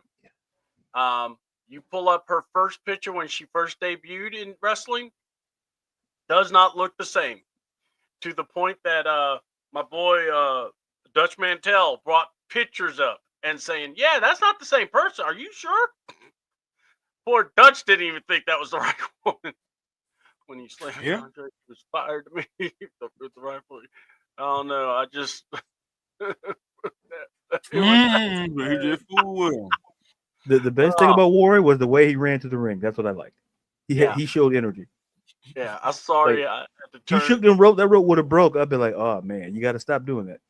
I'm sorry. I had One to loose bolt on you all, but it is best for business. I will listen back later. Hey, listen, I'll talk to my wise man later. Listen, he had to do it like he used his whole bicep muscle. That's what I was upset about. Oh that man, he went all Popeye down there, and that wasn't right. Use your whole bicep like that, dude. I don't know what the little wiggle was at the end. Anyway, we'll talk about that when we get Maybe there. that's what the doctor told him. Hey, Paul, your arm, you got to do a little shake, and then you got to go upward motion. That's what he probably told him. It's almost like he had to find it. It's like, dude, it's right there. Hey, listen, what was that Tom Aloha? Remember, he couldn't find it. Okay, yeah, that's true because he ended up punching the guy in the head, his own brother. But anyway, I got it right. Oh no, that's not it. All right, so let's talk about the android and no, say her name. No. Say her name. Goodness. You know what? Listen, Charlotte. You know what? I'll save my thought. You know what? I'm gonna save my comments for later. Man, well, I know I could be hard on Charlotte Flair, but jeez. All right. I'm gonna pass the ball around, and I want to see what y'all have to think. Casual fan, let's see what you guys say. Tip, bring it. To be honest with you, again, I said this before. I did not think Charlotte should have been here this fast. I honestly think it would have been nice if they possibly would have maybe had Tiffany face someone else, and then maybe like after the title defense, maybe have Charlotte surprise everybody and hey, I'm back, and you know what I'm saying, and Tiffany, yeah, I'm coming for you, and they give Charlotte more rehab time, just more, just everything. I just felt like the whole thing from the Royal Rumble all the way up to now was just like it was meh to me, But happy to see Charlotte back because she's a fierce and great competitor, always have been. But in this one, unfortunately, this might have been the worst match of the night. And yeah, this might have been the worst match of the night. There were botches. There were times I feel like Tiffany really carried the match. I did like, I ain't gonna lie, both entrances were great though. You know what I'm saying? Charlotte pulling up I ain't gonna lie, that was boss. That was real boss. You know what I'm saying? Pulling up in that Rolls Royce like that. But everything that just happened in the match, ultimately I just feel like, man, it then didn't Tiffany get her tip to her tooth chipped or something like that too? Sure looked like it did. Yeah, like it just. They're saying she's fine, but I'm going, she got it chipped. I mean, she didn't look right. I'm sorry. It was kind of lackluster for me, considering it's in the tension and everything like that. And I know it was kind of like a quick rivalry. Of course, going from the Royal Rumble to the WrestleMania, that's not a lot of time to, you know what I'm saying, for a lot of build up, which is another reason why I didn't feel like, you know, Charlotte should have been the one. But yeah, I get it. You know what I'm saying? Athletic ability. I will say this. It was a glimpse of seeing like the exact past versus the exact future. You know, both girls are athletic, but you've seen that Tiffany definitely, you know, so of course she doesn't have any injury that she was recovering from, but definitely has that athleticism, definitely have the it factor, I think, that Tiffany Stratton has. And and you know, since Charlotte Flair, I do think that she's going to always be a top name, kind of like Becky Lynch. You know what I'm saying? She's always going to be like a top name, but I just feel like it shouldn't have happened. But I understand why it happened. It just didn't give us what we wanted. I feel like, especially you guys like being everydayers, I'm pretty sure it didn't give you guys like your feel as a wrestling fan. Because I know I didn't get that. All right. What's your rating? Oh, my rating, I will definitely give this. Dang, man, that's tough, man. I don't even, because I mean the ladies, they always work hard. But I'm gonna have to give this a solid 2 Gatorades with the top kind of off, so you kind of scared to drink it. Okay, gotcha. All right. Well, there is. You there? Nope, I'm not here at all. Nope. All right, good. Go ahead. Come on. Let's hear. Hold on. First, let's hear the comments because we got. That's what I was laughing at. I was like, dude, we're all going. Man, come on. Was good when she was not ugly. Dang. No, it gets worse. Keep going. Keep going. Well, It gets worse. Hey, C-Dub, okay. And then Charlotte looks like my profile pitch after. No. Wow. Worst match, eyeballs. Yeah, I was ready for that match to be over. God, Charlotte didn't win last. Yeah, Charlotte didn't deserve to win that. I ain't gonna lie to you. She didn't deserve to win that. All right, go ahead. Now remember, 2 Gatorades, but it's the ones that are open. You don't really. Yeah. The top, like it's like your Gatorade, and you sit it down. You like, did somebody drink out of my Gatorade? Because I don't remember leaving my top like that. Yeah, that's that's what that was. Oh, man. Listen, I've said some things about Charlotte Flair on this show, but you got now. I'm not talking about YouTube. But look at this chat and like the sharp. Like, listen, all I'm going to tell you is this: when people say, "Oh, why you put Charlotte fourth?" Like, I understand her accomplishments, but I low key been trying to tell people when it comes to certain situations, if Charlotte, you know what, the best comparison that I can give. And to me, it's what it felt like, and I could be wrong. It felt like if Charlotte wasn't going to win, Charlotte wasn't really invested. And to me, she was not. I felt in moments she was just not invested in this match. And where it really went wrong, and I've said this to CDouble, and I'll say it here. You people tried to make Charlotte look like the face. Like when that crowd in Cleveland should have been the biggest indication, like we got to do something different. Charlotte is a natural heel. Like, listen, yes, did she recuperate and recover to get to the point to where she is? Absolutely. But, I'm sorry. Go ahead. You look at the comments. Go ahead.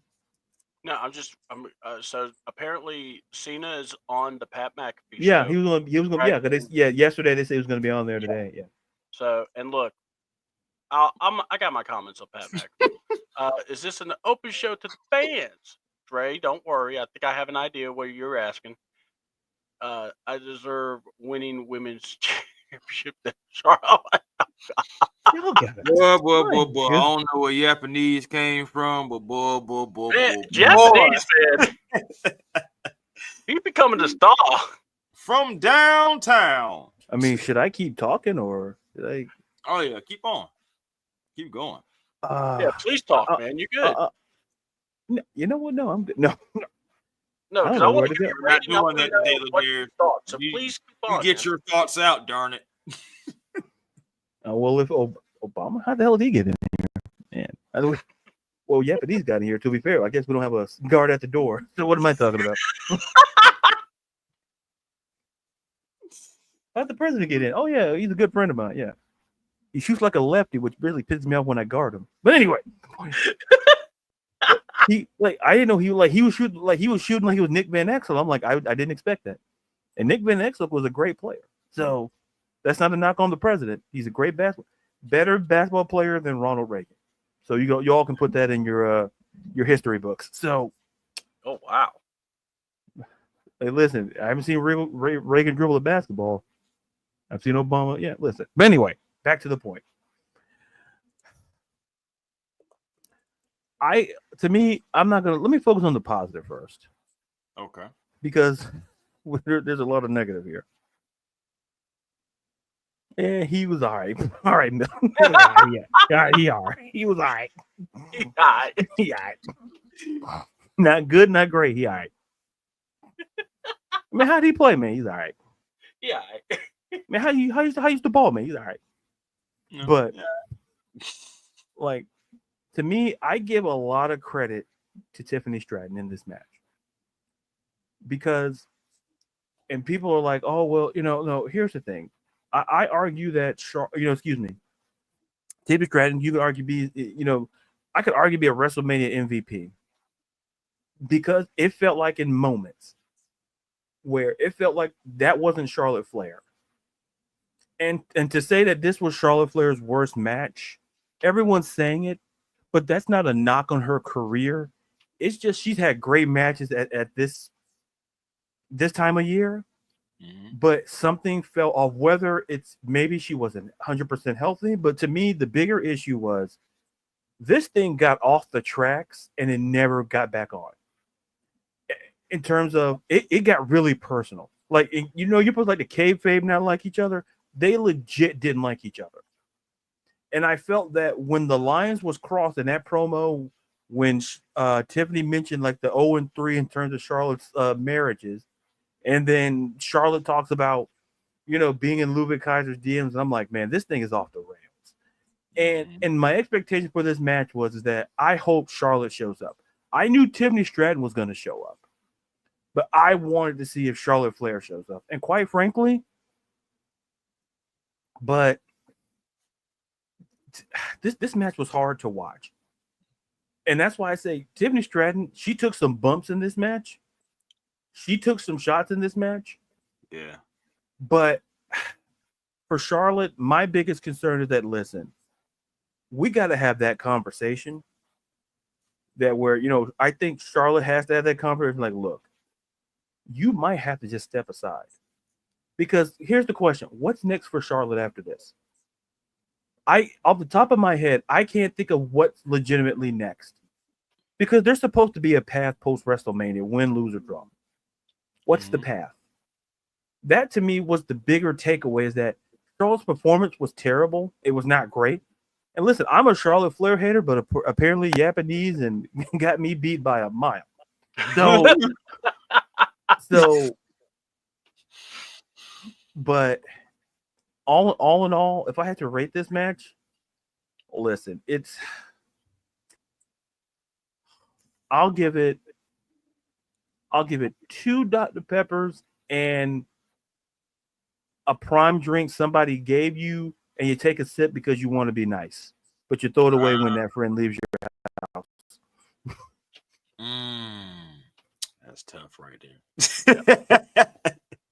Like, you take a sip because they're your friend. Yeah. But you see your friend pull up that driveway or out of that parking lot, you dumping that down your sink, you throwing that in the try some of this fried chicken prime. I'm like, first of all, no thank you. But if you're my friend, I'll drink. Oh, this is good. Oh, don't you got somewhere to be? Oh yeah. The minute I see that car pull up that parking lot or driveway, trash. That's how I feel about this match. And and like I said, this was more about Charlotte than anything. Listen, it's Charlotte's worst match, specifically at a WrestleMania. That's what makes it. I've said my things about Charlotte Flair, but that's hard for me to say. And I'm a Charlotte. Listen, she's 4 out of 4 on my 4 horsewomen list. Yeah. So and I give her credit, but this match, it just felt like in pockets she was just checked out. She was checked out. And you could tell, and it felt like Tiffany. This was Tiffany's moment. Yeah. Yeah, Japanese. It's That's how the disgusting. match felt. Yuck. Yeah. It's so those are my thoughts. It's like I like I said, I just don't know what they're gonna do with Charlotte after this. I don't. No, great. What can you do? Like they could look. That's my concern from this. Is like after what we saw, she needs to bounce back really bad because that was not her best, and I think she knows that's not her best. And sometimes, like the personal, like sometimes your personal life can impact your work life. If there's no balance. And I'm not justifying that's her for that performance, but something was clearly off with Charlotte Flair in that match. And I think this promo, this kind of toward the end, it really got personal. And I think it probably impacted Charlotte Flair. You saw how she was with the crowd, where she was like her being booed, her sister, her whole time, and she couldn't handle the boos. And I'm like, that's not good. So, man, all right. So I gotta catch up here. Man, the drink thing was awesome. Actually, this has become fun doing the drink thing. I'm trying to find everything. Last bite. Okay, here we go. So yeah, he was light, and then died. Oh, I love Tiffany so much. I don't boo Ludwig anymore. I mean, as you said, don't flatter yourself. To Charlotte, that's a good point. And then let's see, we did. Did everyone see this Unreal? WWE Unreal show coming to Netflix. I have not seen it. I'll check it out later. So it's interesting. Basically fried chicken flavored prime. Somebody can be arrested for that. That's cool. Yeah. I saw that Triple H. It's time. Yeah. I gotcha. We'll talk more about that. Yeah. Charlotte's horse bad. Andrade never got a push in both companies. Oh, right. Inquiring minds want to know, Kerry. All right, here's what we're gonna do. What I thought about this match, I kept telling everybody this was gonna be a train wreck. The entrances, amazing. I loved Tiffany's entrance. Yes. The Barbie doll box, epic. I thought that was cool. I thought it was different. Charlotte, I kept making jokes with Ladarius. I would have loved to see if the car broke down or if they couldn't open the door. Hit a button. Oh crap. So, damn it, who put the child seats, the childproof locks on? Because those things are tricky. And if you don't know how to open it, man, you ain't getting through. But oh man, the whole Lord, I'm trying to think of the right words. This was a cluster. When I look at Tiffany Stratton, she did the best she could. Was a saddlebag because Charlotte was saddlebagging her. I mean, and not just that. You were watching. Okay, so where people wanted to go off about Jade looking like she was thinking too much. Take that criticism and just put it to Charlotte because Charlotte looked like she was a day late and $1 short for all her moves. She didn't look impactful. She didn't look like she did back in the day. And it was like Tiffany was just heads up over. Better shape, better, cardio. I mean, look. You can put lipstick on the pig and say it looks good. That don't mean the pig can wrestle. And Charlotte was all about her moment. It was all about this comeback. And the comeback didn't go the way it was supposed to. Because the fans didn't want her. And then you pout. And that's where it goes off the rails, and you take it out on Tiffany. And I'm sorry, sorry, yeah. I mean, it's just when I saw this, I was just like, man, if Charlotte was winning, she would have performed like it's. Yeah, that's the other thing. I don't think she wanted to put over Tiffany, where she was okay with was it? She was okay with putting over Rhea, but because you saw how she was like proud of herself. But it's like you see this match and you just go, man, and here we go. The promo was extremely personal for Charlotte being 0-3 in her match. That thing was that thing hit like a Louisville Slugger when she said that. I said, "Good Lord!" Charlotte started to a 0-3 dog. She started this when she did that split screen promo where she was literally trying to bully Tiffany to the point that she was mimic all the answers before Tiffany could talk. And it's like Tiffany's going, what the so it's like she knew, okay, it's gonna be one of these. Oh, I'm gonna swing back. And she wanted to do it face to face. Right. So I love that Tiffany did it. And I'm gonna tell you, I think all of us would have been ticked off if Charlotte would have won this match. Yeah, but I definitely would have been upset. Yeah, and this match, it's like this. Tiffany, I give you a Coke Zero and just a thumbs up because you know what? You deserve the best. But Charlotte, you go to the high school cafeteria water fountain that might be cool, might be warm. I don't know. You get what you get. That's what she gets. Yeah, man. We going back to the elementary days because apparently somebody didn't go back then. Yeah, but, man. Hopefully things will get better for her. But of course, and we've seen Charlotte in a lot of great matches. That just wasn't one of them. That I honestly, here's what I'm going to say. What's next for Charlotte? I don't think anyone cares, and it's nothing bad. It's just this is the legacy I care, CDouble, because I asked the question. Okay, well, you asked, but I'm saying, who cares when it comes to the fans? I mean, I'm a fan, so you're saying I don't care. Okay, gotcha. Oh, God, stop that. I was just trying to rephrase it. God, I'm already having a bad day, man. Come on.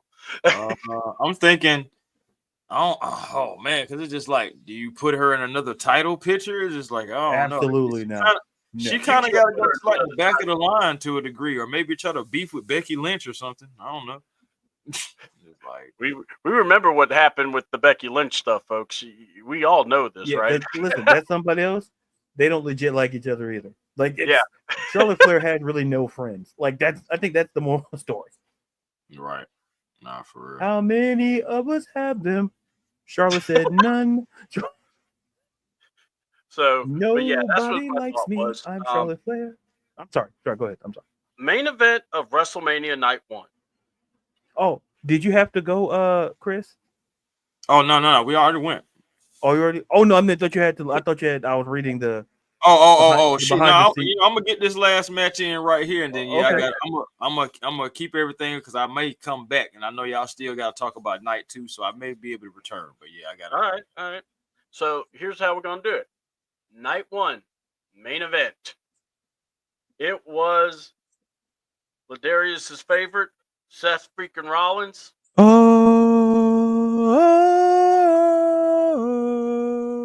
See, Chris did it. You know it's up. Just continue. Well, I was letting the music. I was singing the whole song. Okay, all right. I apologize. I thought.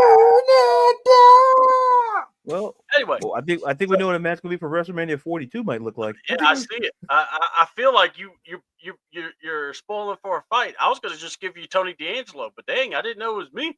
Listen, you put that on that card. I know it's because we'll settle that backlash. We'll do that. We know. Hold on. You know math. He doesn't. You're good. We'll settle that at one of the main event shows. We're not going to. We're not going to waste a PLE for that. We're not wasting a PLE.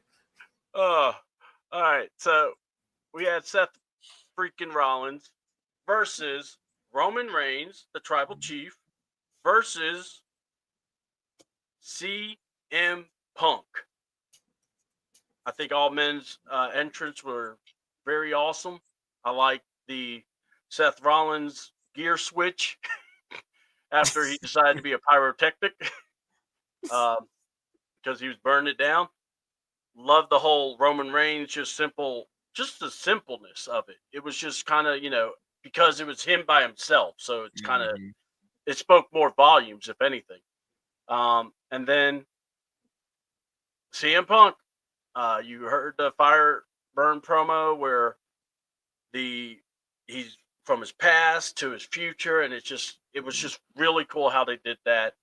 Olivia Keller performed, Cult of Personality live. Home the lead singer was so hype he took a selfie with CM Punk, which was awesome.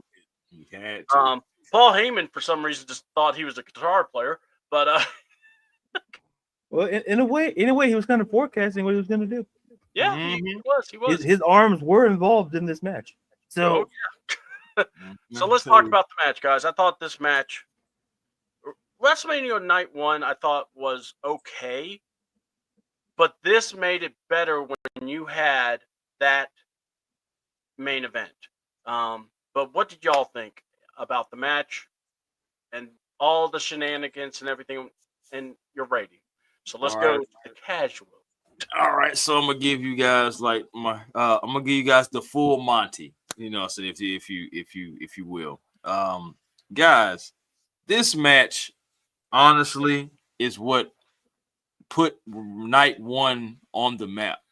This match had everything. This match had finishers after finisher. It was one point in the match to where everybody hit a finisher on everybody and everybody laid out in the ring.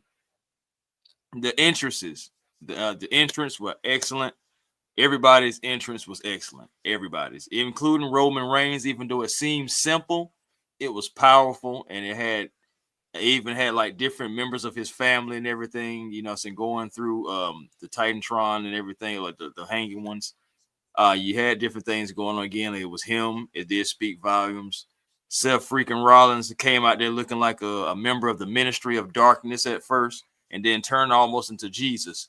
And it was just, but I enjoyed it though. I enjoyed it all. CM Punk, the old CM Punk to the new CM Punk. And like when CM Punk first came out, I was a fan of him because I felt what he was talking about. Yeah, I don't drink, I don't smoke, I don't do drugs. I'm saying what my addiction is wrestling. And I felt that. I ain't gonna lie. I was a CM Punk fan. I used to love the mic drops, the best in the world gimmicks, all that stuff like that. I was cool with that. But one thing about it, Seth Rollins, man, Seth freaking Rollins has always been my favorite member of the Shield. Seth Rollins is the architect. He is smart. He is cunning. You know what I'm saying? Like, he is entertaining. And he has been holding down the WWE more often than the two guys that he was in the ring with. Now, I understand Roman Reigns was champion for seems like forever, but as far as like on a nightly basis, Seth Rollins went out there and put his body on the line night in and night out, came back from injuries early, being that guy that can possibly lead the charge into the new millennium for the WWE. So am I surprised about the Paul Heyman thing? No, I was not. I actually thought it was great, and I felt it coming. Because the whole time everything's going on, and what my man name is, CM Punk, he got the chair, thought something was going to go on. As soon as Paul Heyman went behind him, I said, here it comes. Low blow. All right. Whole time looking at Seth Rollins, I said, man, Seth Rollins supposed to have been up by now. And I was like, Seth, did you really pull off what I think you might have pulled off? I would say, all right, let me not get ahead of myself. Let me just chill. Then, of course, Roman went to work on him. But when Paul Heyman went behind Seth, and then how Seth was looking like he was acting like he was groggy, I was like, Seth is fine. And then next thing you know, the low blow and the all the gestures that Paul Heyman was doing, and Seth Rollins just with the simple holding the hand out, give me the chair. It was beautiful, man. I enjoyed it again, and yet again, Roman takes a chair to the back from Seth freaking Rollins and ends the match. Everybody is shocked, but at the end of the day, you look at it, guys. Paul Heyman eventually backstabs everybody. I mean, eventually, you know you're gonna get crossed. So it's just like, hey, I don't know why everybody was so mad about it, because history has shown if you're a Paul Heyman guy, eventually you won't be a Paul Heyman guy. Even if it comes back around, eventually, everybody, gets slandered. And and it was just great to see. Now we're gonna see where this goes with Paul Heyman now with Seth Rollins. I want to see if Seth Rollins now turns his attention to a title, a world title, especially with Paul Heyman now in his corner. I enjoyed it. That right there. Oh man.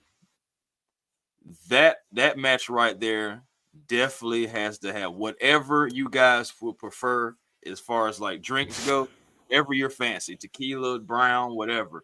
Your top shelf. That's what this match was. Whatever it is. Your VSOP, your XO, whatever you want to drink. That's what this match was to the T. Awesome. What say you, Ladarius? Oh, before Ladarius gets to go and and give his an illustrious take, because I already know he enjoyed this match just as much as I did. And yeah, I think we all enjoyed it, at the end of the day, but just the fact that it was Mr. Burn It Down himself, Sex Freaking Rollins, the architect, man. This man is the architect. And again, he was always my favorite in the Shield. Guys, like I said, I got to run, but I will be back. But please, Ladarius, make sure you represent for Seth Freaking Rollins, man. There we go. Will do. All right. So Chris is temporary out, but he said he's going to try to get back in. So And go that's ahead. that's the first set of the show. We'll take a commercial and we'll be right back. Hi.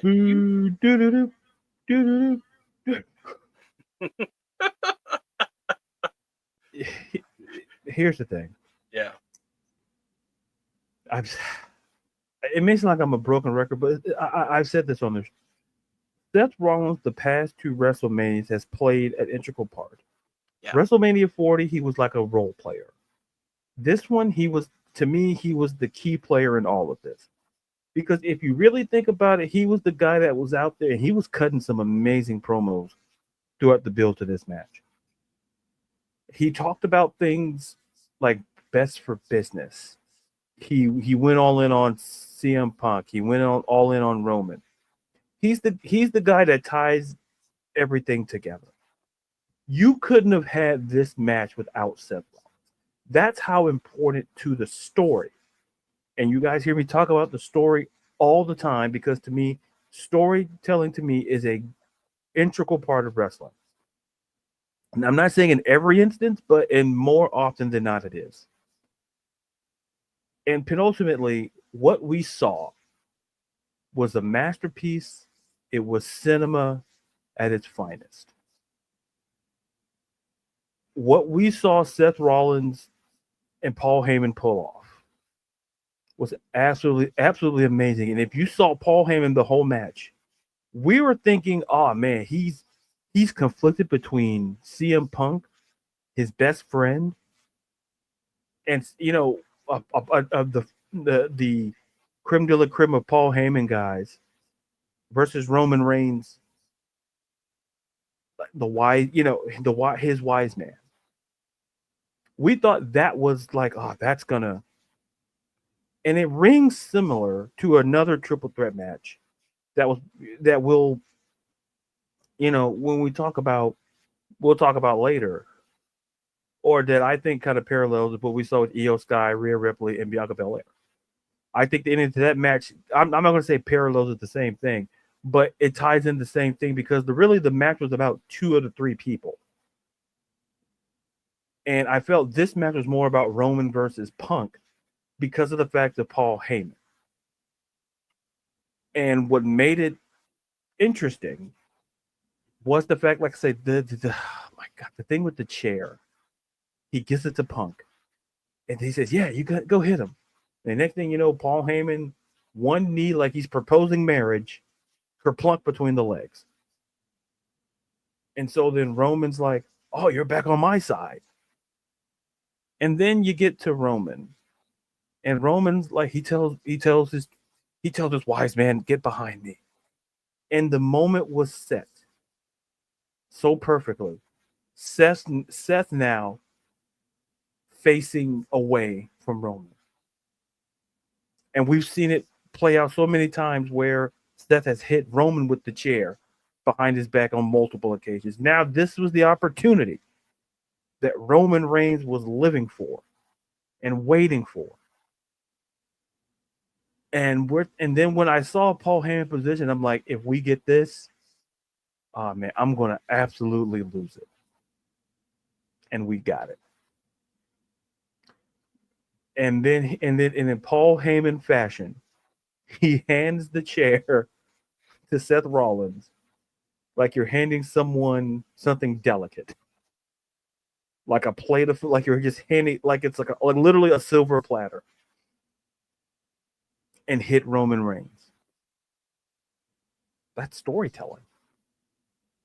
I know people like, oh, bro, he's really bringing down the moves, like turn the lights down move. Yeah, it is.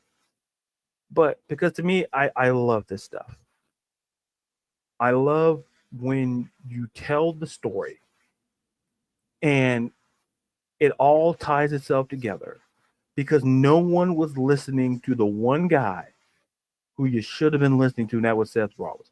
Seth Rollins low-key warned both of them about each other and about him. You know, everybody was warned. And then you saw the interactions between him and Heyman leading up, and you're like, something's off. And I'm like, and the acting just goes, and it's just great. And for Seth made so much sense to win it. It's not because he's my guy. It's because, and I think Chris mentioned it, and I'll say it here again. Something that I've been preaching. Seth Rollins has, I can argue, has been the glue to WWE for over a decade. If you think about when it came to big moments, when it came to Cody Rhodes making his return to WWE a few WrestleManias ago, who was the guy who he faced? Seth Rollins. Mm-hmm. Who was the guy who they had Cody Rhodes face in 3 matches? And Seth took all 3 L's. Seth took all 3 L's in that match. I cannot preach enough what Seth Rollins means to the company and what he's done for wrestling. It's not hyperbole. People say, "Oh, you're being a mark." If that's what you think I am, that's your prerogative. I'm like I say, I'm not gonna. You can be like Grandpa Simpson and argue with the clouds. Because what we saw from Seth Rollins and Paul Heyman was great. And at the end of the day, it piques your curiosity now. What's Cody and Punk? Excuse me. What's Roman and Punk going to do now? Are they going to join forces? What are they going to do? We get more questions that lead to the answers that's going to make this a fantastic summer of wrestling for WWE. And it's one of those things, just sit back, enjoy the talents that's right there. It's like the same thing I said when we had the run with Roman Reigns as champion. Just sit back and enjoy. Because the ride's going to take you to different places. You're not going to take the main road. You may take some exits. But you're always going to get back on the main road and tell the story. So that's my 3.5 cents. And then as for rating, listen, you can put your top shelf liquor, your top soda, whatever you fancy. Have it on the rocks. And just enjoy the show. That's how I rate this match. A masterclass in storytelling and a masterclass in just 3 guys who former champions, all with beef, and the storytelling just makes it all that much better. Sorry if I took up a lot of time, but those are my thoughts. You are perfectly fine. You don't have to, apologize. This is why I gave you the floor. I have no problem. Let me go over the comments and then I'll say what I think. We had the night 1 was mid, but the main event was pure cinema. We had night 2 was banger, but the main event was trash. Seth needed the win. Seth haven't done anything super cool since WrestleMania 40. Okay, told Jay. Okay. Best match of the night. Didn't see Heyman turning on Punk. Seth kind of gave the plot away on SmackDown, but that was awesome. Match was a shot of crown with a Coke chaser. Okay. It was crazy how Paul and Charlotte are 3-0. Godly. Or 0-3. It's really what you should have said. All right. So here's what I'm going to say. The entrances were amazing. The match was great. I hated the commentary because they kept saying this was all Paul's fault. Yeah. And That irked me to the point. We talked about it. I mean to take your time, but we talked about this off camera, and it just blew my mind that they had the nerve to sit there and call this man like a heel. yeah, And not realizing, listen, I'll just put it like this, and I'll turn it back over to you. I apologize. The same way I feel about that commentary team is the same way I feel about how Tony D'Angelo reacted to what what his buddy Stax was doing. It's like you're painting the guys to be a heel when, in essence, I can argue they're the heroes of the story. yeah, But back to you. I apologize. yeah. Thank you. And we'll talk about Stand and Deliver on Wrestle Take on Wednesday. So just know that, folks. We're not ignoring it, but we wanted to just kind of address WrestleMania at its own, and that's why we decided to do this. So the match itself was amazing. But let me go in. Because this isn't going to be the first time Cole and McAfee sound like a bunch of dumb frat boys. And I'm going to say this, and I'll continue to say it. Michael Cole is ruining his legacy with Pat McAfee because he's trying to impress Pratt or make him laugh, whatever. I'll take Joe Testator any day over that. Here's my problem. They were going out of their way to crack on Paul Heyman.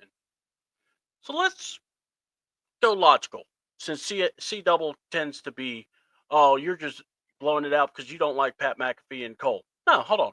Let me give you a little insight to this and tell me if this makes sense. November. Last we remember, or no, October. CM Punk wrestled Drew McIntyre in a Hell in a Cell. Am I right?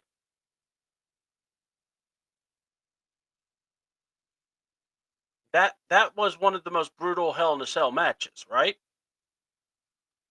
So we go from the Hell in a Cell. He wasn't wrestling for a little bit. During that time, Cody teamed with Roman and said this would be one time only. Same night.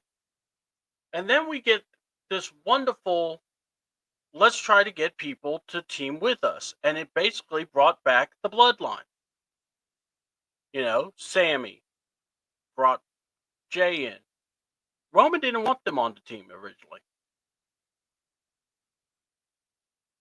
And then when it came to a fourth man, Roman didn't want a fourth or a fifth man. He was trying just to, he didn't care. He thought they were going to just beat him. Okay. You're going to beat Solo, Jacob, Bronson Reed, and the two, Tama boys.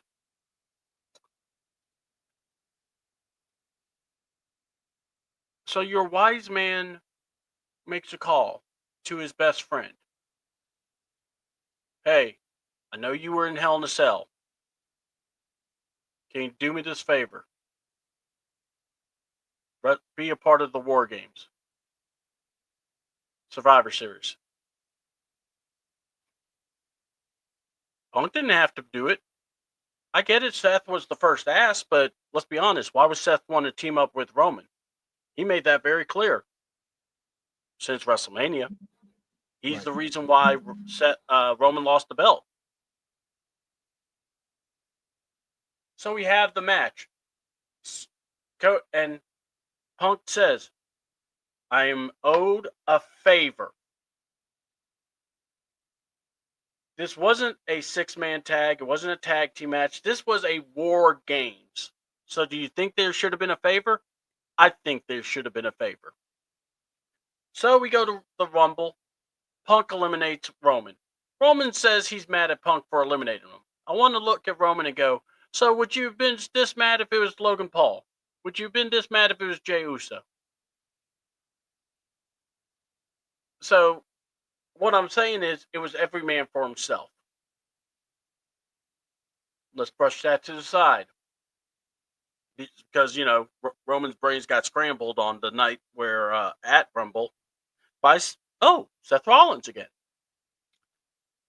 So this match, this build, and it was aggravating the piss because these guys were going, this is all Paul Heyman's fault.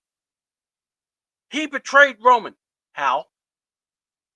The favor was, Ladarius, tell me if I'm wrong. I want you by my side at WrestleMania. Mm-hmm. Walk me down the aisle. Yep. That I don't see anything where it says Paul Heyman was to leave Roman Reigns forever. So honestly, this was you live up to your word. But these chuckle fucks wants to constantly say this was Paul's fault. And I'm going, and even Wade Barrett was like, are you two even listening to yourselves? He's like, Paul is in a rock and a hard place. Now, of course, Paul did what Paul does. But to bring it to that point was no reason to. Paul Heyman lived up to his word. Something that Pat McAfee has yet to do still in his life. AKA, how many times has he left companies to go to another company? I mean, we want to talk about being loyal and being, living up to your word. He doesn't do it. We got Michael Cole, who basically is a puppet now. He's become an idiot. And I'm sorry, everyone loves his emotion, everything. I think the only time he's actually good is if he's with Corey or Wade, not Pat McAfee. And that's just a fact of life, man. And this match itself, it's like, as bad as the commentary was, I enjoyed this match. I thought this match was really good. I thought they did everything you needed to. The biggest question I was wondering is, how are they going to pull the finish? What are they going to do to, because I'm like you, Ladarius and Chris. I just felt like Seth was going to win, but I wondered how was it going to happen? What was going to be pulled? What strings? Paul Heyman with the chair, of all things. Low blowed Punk. Doing the, I acknowledge you, my tribal chiefs. I acknowledge you. And I'm going, okay, all this for Roman? And when he stopped him to look at Seth, I went, oh boy, here we go. Sure enough, Roman turned around. He put Paul behind him. And then Paul got, in better position. And the whole time, though, Seth wasn't even grimacing. He was just waiting on it. Like a true mastermind. Nailed it. Everyone's going crazy. The announcers are going crazy. But I loved Seth never changed. And Darius, what did I tell you? The best moment of that match? Just the simple hand motion. Mm-hmm. Got the chair, took out Roman, and pinned Roman. You think this is so personal, you were going to pin Punk. No, it was about screwing over Roman. And, everyone would say, Paul, you jerk, you're jack. And all I remember when Paul Heyman got Superman punched by Roman Reigns while he was the tribal chief. The Usos were there. No one wants to talk about that. So I'm just saying, this is top liquor, top soda, top whatever you want to throw on this, and it's beyond 5 because it was amazing. This match could last longer than anything. Every time I see Wade Barrett looking at McAfee, it seems like he wants to punch. Yeah, I think he does. And Pat ruins every good moment. For real. Japanese, you are not wrong. Because, boy, he was trying his damn. I really am telling you, if Jimmy didn't come out to the ring, Pat wanted to be right next to Jay. That's what I thought. That's why I was saying to myself, it's important that Jimmy is in the ring when Jay wins the belt. And he was. That's why I love the Andy, by the way. So, but yeah, yeah, that's what I thought. What was your takeaway? I mean, we talk about what's next, but I mean, what do you think we do now? You see, you hear what I'm saying? I mean, what are you looking forward to on Monday Night Raw? Do you think we get a explanation or something, or what do you think, Ladarius? Gotta make a call. Okay, all right. So Okay, I'm back. Sorry about that. okay, cool. I'm sorry, I just threw it to you too. Yeah, no, go ahead. What was the question? I apologize. Okay. No, you're totally fine. I understand. This is, got to run. I'll catch the race. Awesome. Thanks, Jay in the truck. Thank All you, right. Jay, so much for being here. Yeah. And then so basically I said, what do we expect for Raw? Like for this one, do we expect Seth to be out there? Do we, does Seth move to SmackDown? What do we expect? And what do you see coming down the road now? I think it's going to lead to something. Like I said, it's going to be something at SummerSlam. I don't think they'll necessarily run back to triple threat, but I think we could very much get Seth versus Roman, Seth versus Punk. I think we could be on to something. And one of the things that was enjoyable is that, like you said, could Seth move? I don't know, because my initial thought was like, oh, well, that would mean Seth would have to, move. And I'm like, you could do that, but you could also make a case where, you kind of keep him as it and maybe just, listen, the way they have the people in these brands, it's ridiculous. But anyway, but if you ask me what's next, I expect to hear from Roman or Punk, potentially maybe Punk tonight, maybe potentially, but we're going to hear from at least one or two of these guys tonight, and we get some sort of explanation and get their feelings, because look, this is what's going on. It's going to be, like I said earlier, it's going to be an amazing summer of wrestling. It's how we get there and how we break it down. But on the Raw tonight, I expect to hear from at least, at the minimum,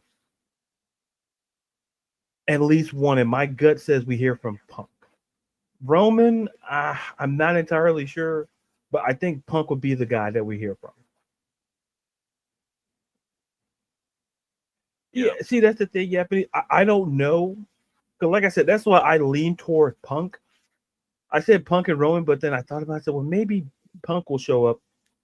And because Punk seems he's opened up a lot of Raws. He's been on a lot of Raws. So I wouldn't be shocked if you hear from him. Like, you know what would be great? If Seth just happens to explain. It's I mean, it's just so many ways to go. It's so fresh.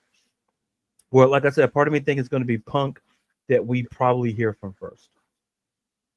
Yeah, this was a great match. This really was. And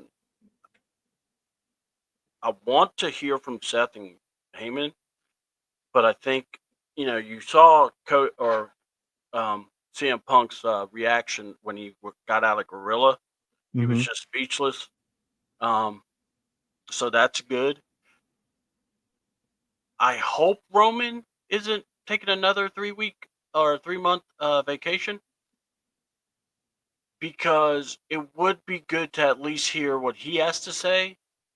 and then maybe get dropped or something. Then he can fade away for a little bit. My thing Mhm. is, I'm just intrigued to see how we go because what I thought was going to happen didn't.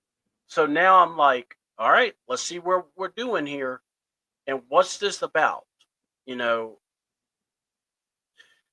So that was night one. So we go to night two, and we're overall, what was your impressions of night one? I mean, like, dislike, but what did you think? You know, I loved it. It was very good. There you saw a mix of things, and I think well, people will talk about, they'll talk about Seth, Cody. Excuse me, I keep saying Cody. They'll talk about Seth, Roman, and Punk. But what I want them to also think about is just how many stories were kind of told, and whether they conclude or whether they're just beginning. Not WrestleMania has a tendency to kind of put a closure on things, but also opens up opportunities. And I think night one did that for a lot of wrestlers. And so it just also gets the curiosity going. So night one was just great. Like it was like we could argue about like best match, worst match, but like as a totality of the card, because we tend to look at the final match and judge the whole card. But I say if you take away the main event, because that in itself, the main event is going to obviously be the biggest thing talked about. The card was not terrible, and like I said, just creates opportunities. And I'm just curious to see. We got more questions than answers, which is the penultimate goal. I think in night one, and I have plenty more questions than I do answers. Yeah. So that's my takeaway from night one. Um, my thoughts on night one. I thought there were some good. There was some bad also, and then there was the main event saved it. I thought the main event overperformed. I thought the main event is like how you make them, how you let them leave, how you make them leave, and it made you excited for night two. Okay, so that was cool. So I have no problem with that. I just think now could it have been better? Heck yeah, it could have. A whole lot better.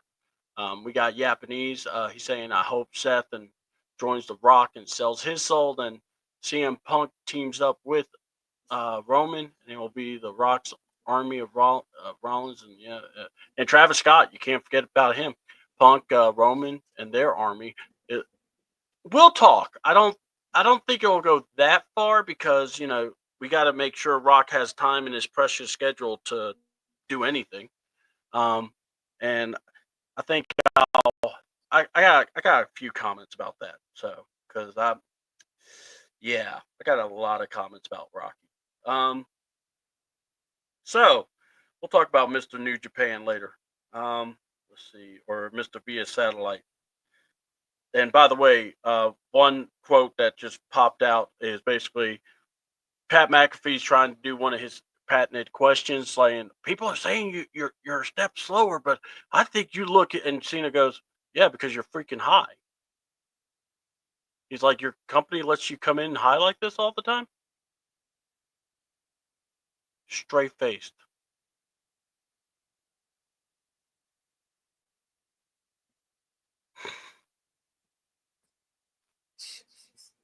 And he just shook his head at Cole.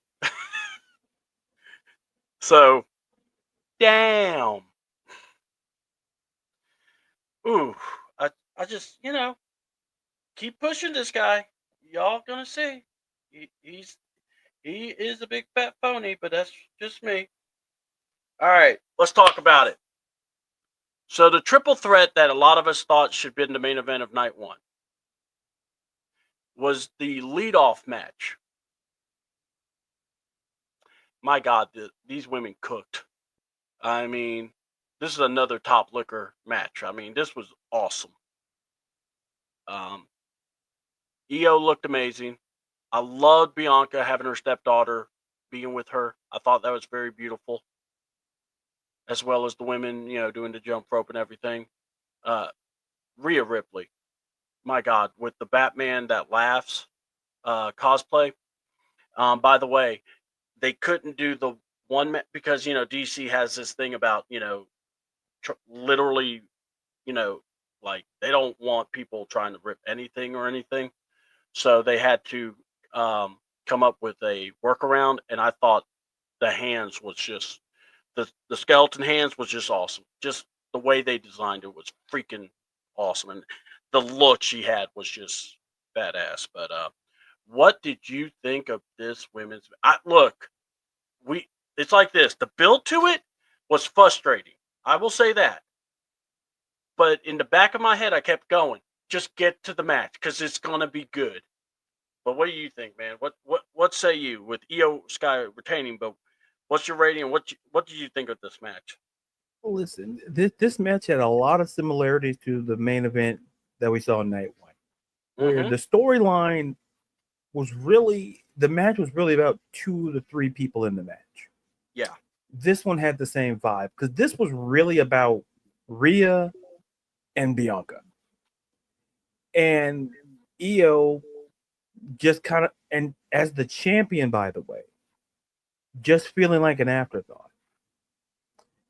And what I love about these triple threat matches, everyone, you saw Bianca, just the strength. You saw the strength of her and Rhea, and you saw, Io, Io and the, Io Sky living up, jumping literally almost out of the freaking Allegiant Stadium. And but at Io and James L versus Gilbert, Io would make that if people are going to listen, if you're watching James Ellsworth versus Gilbert, then tickets better be free. Because I swear, if you're paying tickets, you're paying money for that. Listen, if it's for charity, yes, I'll pay a couple of bucks. But if you're telling me that, like, in order to get in and watch it, I have to, no, thank you. But the takeaway from this match is that Io retains. So what we get now is what's next for Io. But more importantly, we're getting the feud that we've been waiting for. We're getting Bianca and we're getting Rhea. Because if you think about it, this match, the feud's been kind of postponed either because of injury, when COVID happened. I think a lot of things have kind of got in the way of this to happen. And I think in 2025 for this to happen, people are like, oh man, you would think. Like on the main roster, they've never like this. It's going to be good. And for this match, I love for the second straight WrestleMania, they've kicked off the WrestleMania, whether it's night 1 or night 2, with the women's title match. Because remember that like last year they kicked it off with Rhea versus Becky. Yeah. So I think they're understanding, like, let's put our best foot forward, and that's with this women's division. And listen, I just give this man. Listen, I said, how many? You know what? We're going to give at least a couple of 2 liters of Dr. Pepper. Throw in your favorite bottle of wine, if you guys are wine drinkers. And listen, and make sure, like, Chris mentioned Gatorade. Make sure the Gatorade top is closed, and also be sure, this is very important. Very important.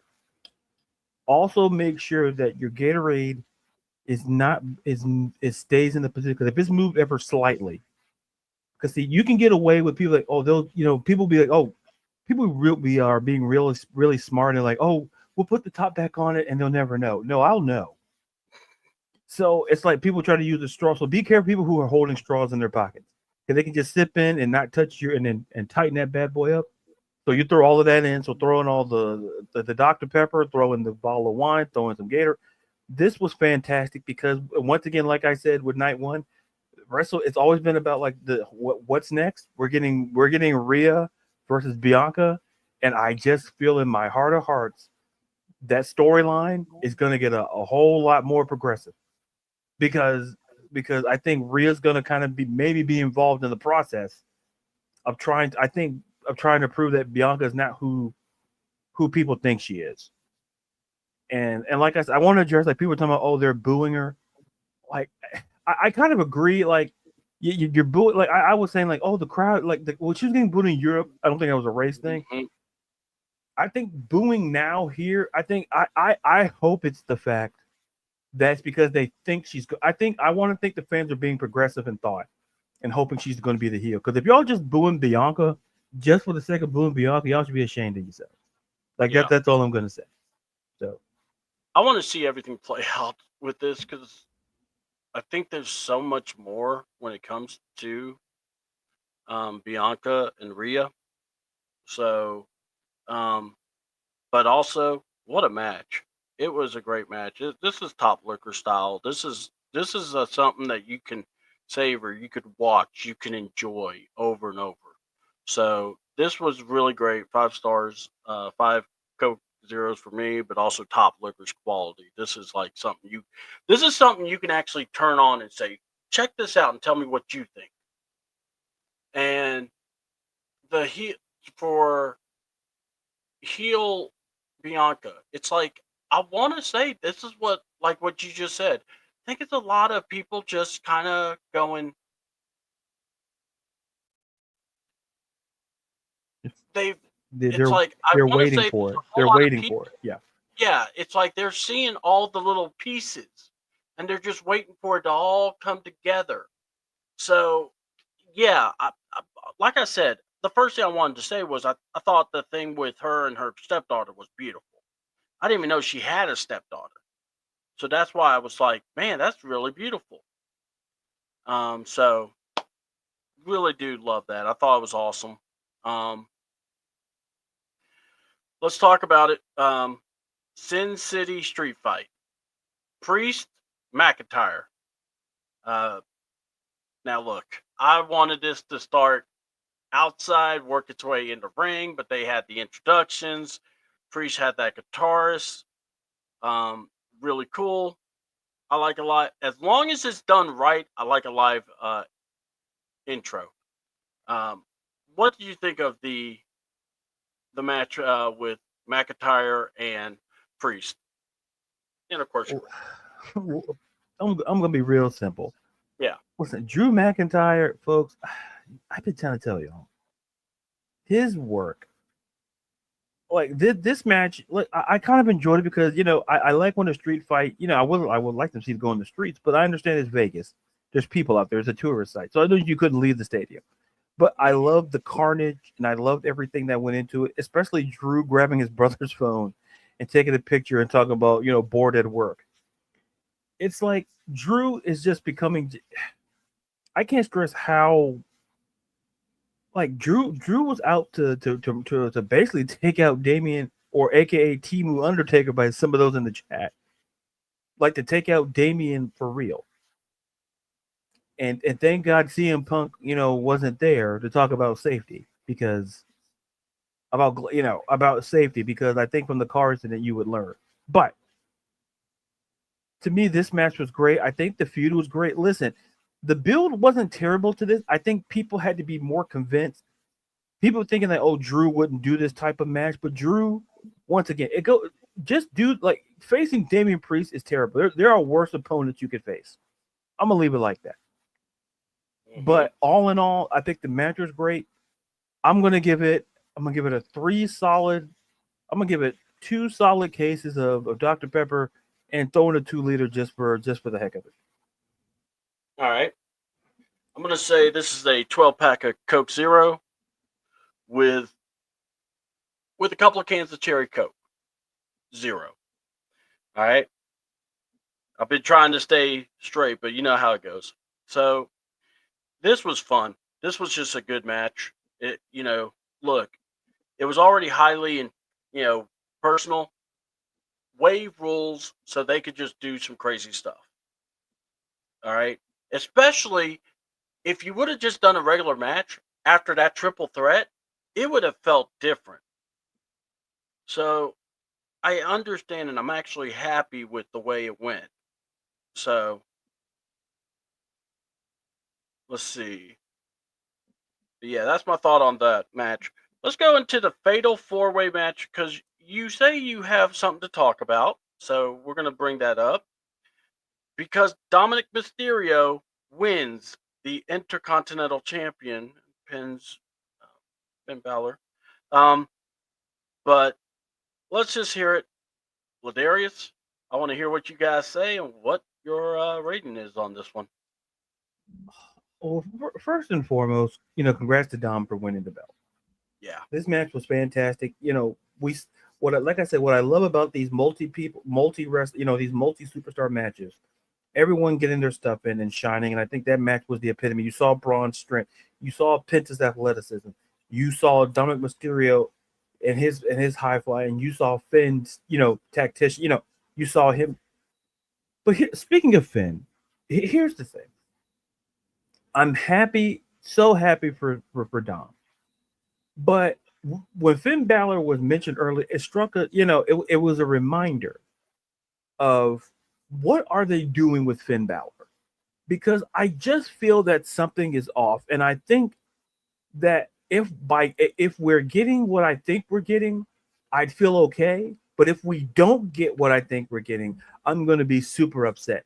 If we don't get Dom versus Finn in that feud, then I don't, because listen, the facts have shown that Judgment Day could be looking into a new direction. And I think we've seen we've seen division in this faction before, whether it was Rhea Ripley and Damian Priest. I think it's going to be no different now between Dom and Finn. But Finn needs a win. Like people, oh well, he's won, but no, something, because this man was a former Universal Champion. Now the belt reform became now the World Heavyweight Championship.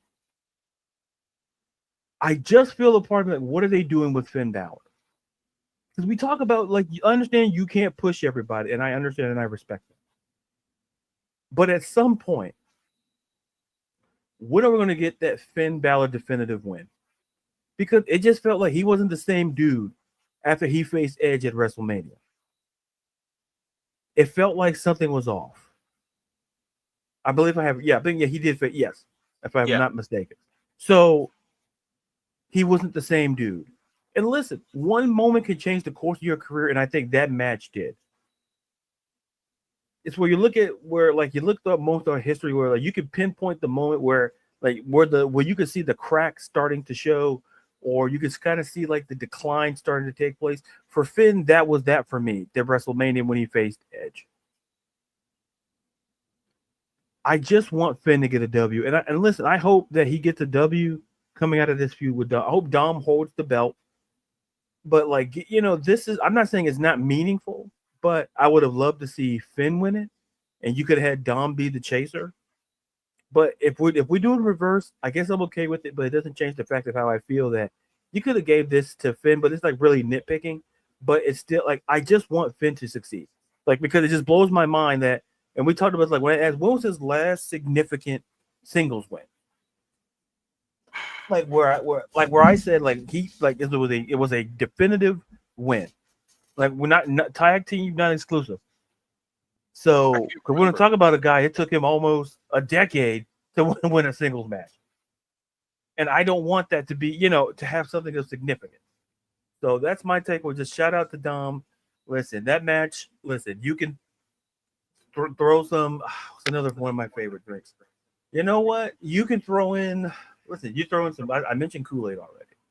Listen, because we're getting real thirsty. This match made me really thirsty watching on, because I got tired. Yeah, listen, get some water. Just like and it's not like, get some of that nice couple of jugs of water. Get some, throw some more Dr. Pepper in there. And listen, folks, always hydrate. So that's the message here. Get some water, because that match it was everywhere. Get some water to cool it down. Get some beer, whatever, however. But it was a great match to watch. But I just hope Finn comes out on top sooner rather than later. All I know is this: that match was entertaining. I thought Penta was amazing. I thought Braun was amazing.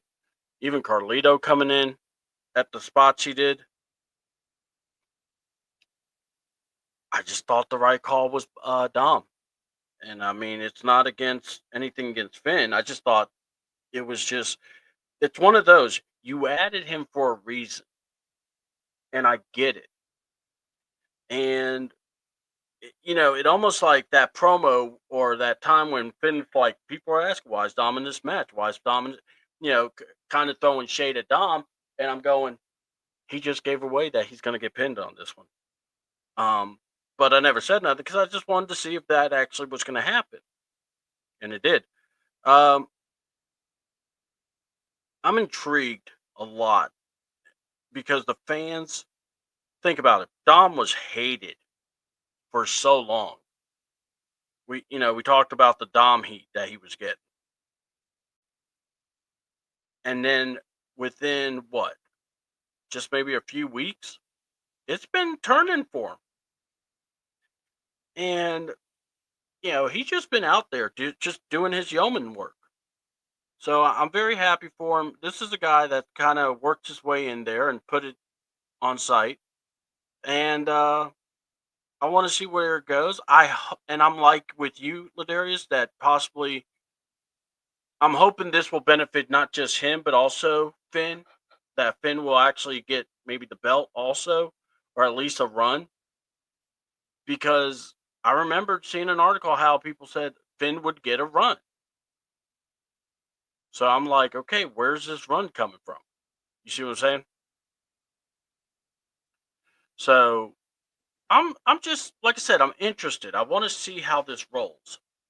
Let's see here, I believe the next match, if I'm not mistaken, was the mystery match with Randy Orton, and we got.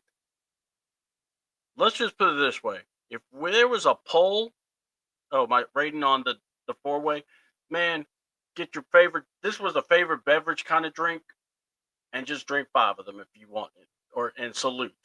So, but don't get on an ATV and run into a barricade.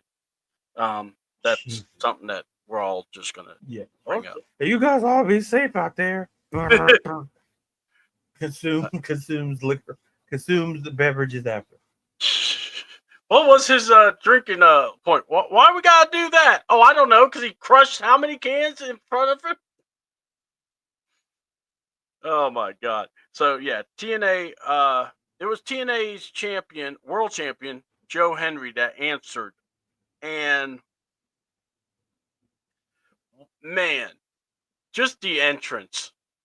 They went up to the thing with the way it is, and you heard the mute, or the doors opening, and then you hear the music, and it's just perfect how it came together. The turn, and Michael Cole, Pat McAfee were trying to ruin the Joe Henry experience. This is a sin against all sins. The devil wants to kick your ass for this. Okay? You don't do this. Like arch rival Superman and Lex Luthor wants to go after you for this. What you call it? Batman, the Joker, and the Batman that laughs wants to go after you for this. So please have a little respect for Joe Henry. The music, everything, and look, in this match, I knew Randy was going to win regardless. But the only thing I could think was, did you get your shit in? That spot with the what was it? The fadeaway slam, and he kicked up, did the look. I looked at my buddy. I said, he's about to get RKO'd, and sure enough, bam. The match was great. I loved Orton. Even did the spin himself. That was a 5-pack or a 6-pack of soda or beer or whatever you want. That was a fun time. You just enjoyed that one. What do you think about the match and your rating? Listen, I love Joe Hendry, but I love an RKO a little bit better. And listen, the match is what it was, and listen, whoever was going to face Orton was going to take the L, and why not Joe Hendry? It's not going to bury. You can't bury, like I said, you can't bury a TNA champion at a WWE. No, it's not the last time we're going to see Joe Hendry on WWE programming. Let's be cool, let's be calm. But it's just the fact that and then after the end, then when the camera shot, and then Randy does his pose, like when the Joe Henry camera shot, like after the win, and then he RKO's him again, and then does the pose. I'm like, listen, folks. To me, yeah, was the match great, but listen, the moment itself. Listen, get you a couple of some of your favorite liqueur, and hey, because it was that type of match where like you just sit back and just enjoy, just absolutely enjoy it, because that type of your favorite liquor. Or if you don't drink, it's your favorite beverage, because there was that type of match where it was just we always get that one or two matches that are just like, they're not going to set the world, it's not going to be like super high rated matches, but they're just great matches for fans. And I felt that this was one of those matches. Yep. And I did too. I thought that this was more for the fans, I think, if anything. All right, let's get to it, because this match aggravated the hell out of me. Logan Paul, AJ Styles, and a drone. And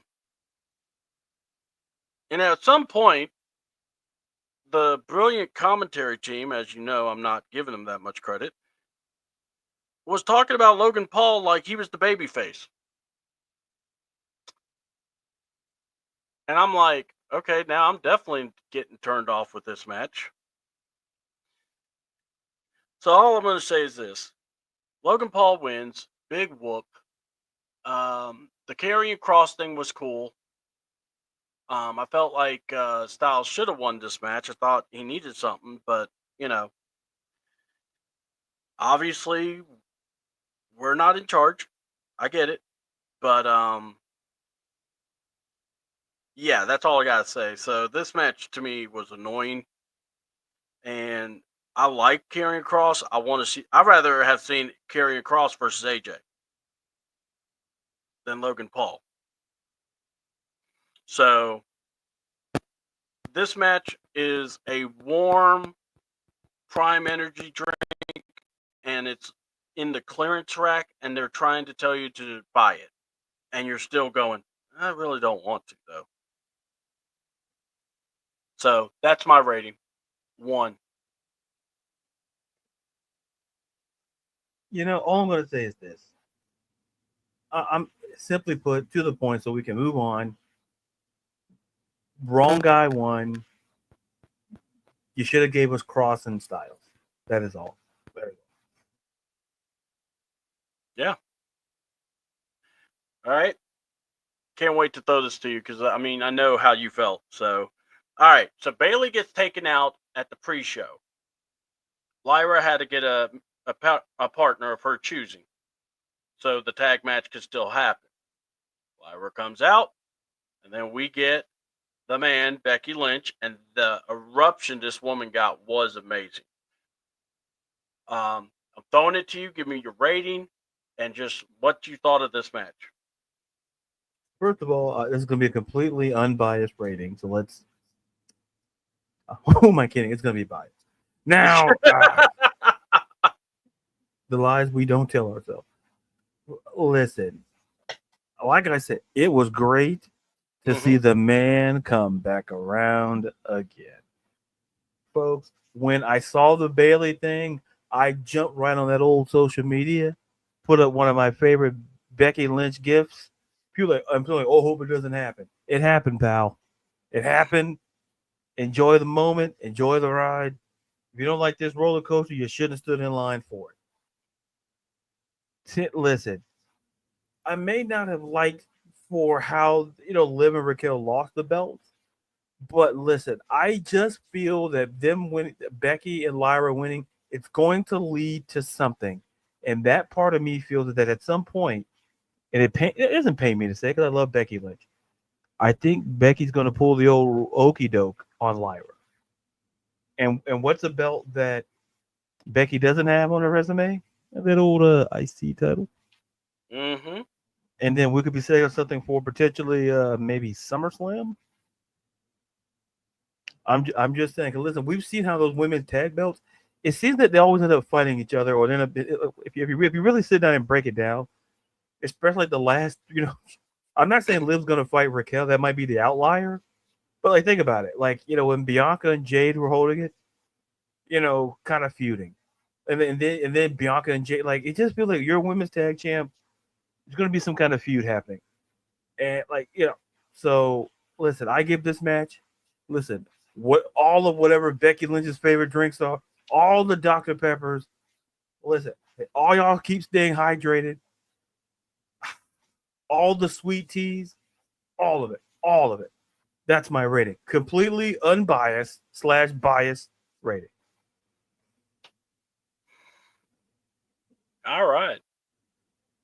And the match was great too. Sorry, apologies. The match was great too. Yeah, I thought the match was great too. I did. I mean, I got to rewatch it again. The crowd. Look, if you could get the crowd behind you, then it makes the match very easy to watch. Lyra, obviously, I've seen this in the back a lot where the younger or the person that's kind of been more active in the wrestling will be the one that takes all the bumps. Uh, but it's okay, because you're working with someone that's of Becky Lynch height, popularity, and everything, and it was cool. Becky looked good. You can obviously tell she was getting ready for this moment. I liked. I I will say this. I think Liv and Raquel were good women's tag team champions. They've held it what 3 times already. Um, if they get him again, that's fine. But I just say for the moment, and if that was what this was a moment, so Becky can have with Lyra, I say good on them. They did it. Job well done. I say this will be like I'm gonna do a 12 pack of Coke Zero. That it was a good one because and by the way, let's not lose the fact that let's give some credit to Liv because Liv really carried this women's division for a while, and she was the perfect dance partner to Becky.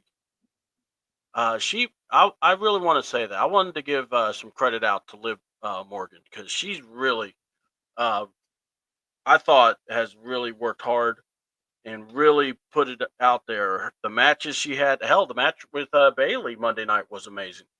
So, and I'm intrigued to see how Bailey, what plays out with Bailey. I wanted to know what happens because that was my only thing. I felt bad for Bailey because I was just going, dang man, it's just because we could have had Bailey versus Roxanne, like John Brooks here would say.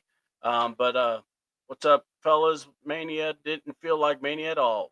I got you. We're talking about it. But yeah, that was interesting. So are we ready to talk about this one? Because there's only one more match left, unless I skipped one. Are you ready? Born as ready as I can be. So we are about to talk about the main event of WrestleMania Night 2, WrestleMania period. And man, my heart was going to get broken regardless. All right? So that's how I tell people. This match was something that I kept wondering, or it's like you could have told me, oh well, it's going to come out this way. It could come out that I couldn't tell you. So John Cena, Cody Rhodes. John Cena's entrance was a whole lot different, and I'm kind of surprised. What did well, before I throw it to you, I got to say, so Cena's entrance was so crazy. Yeah.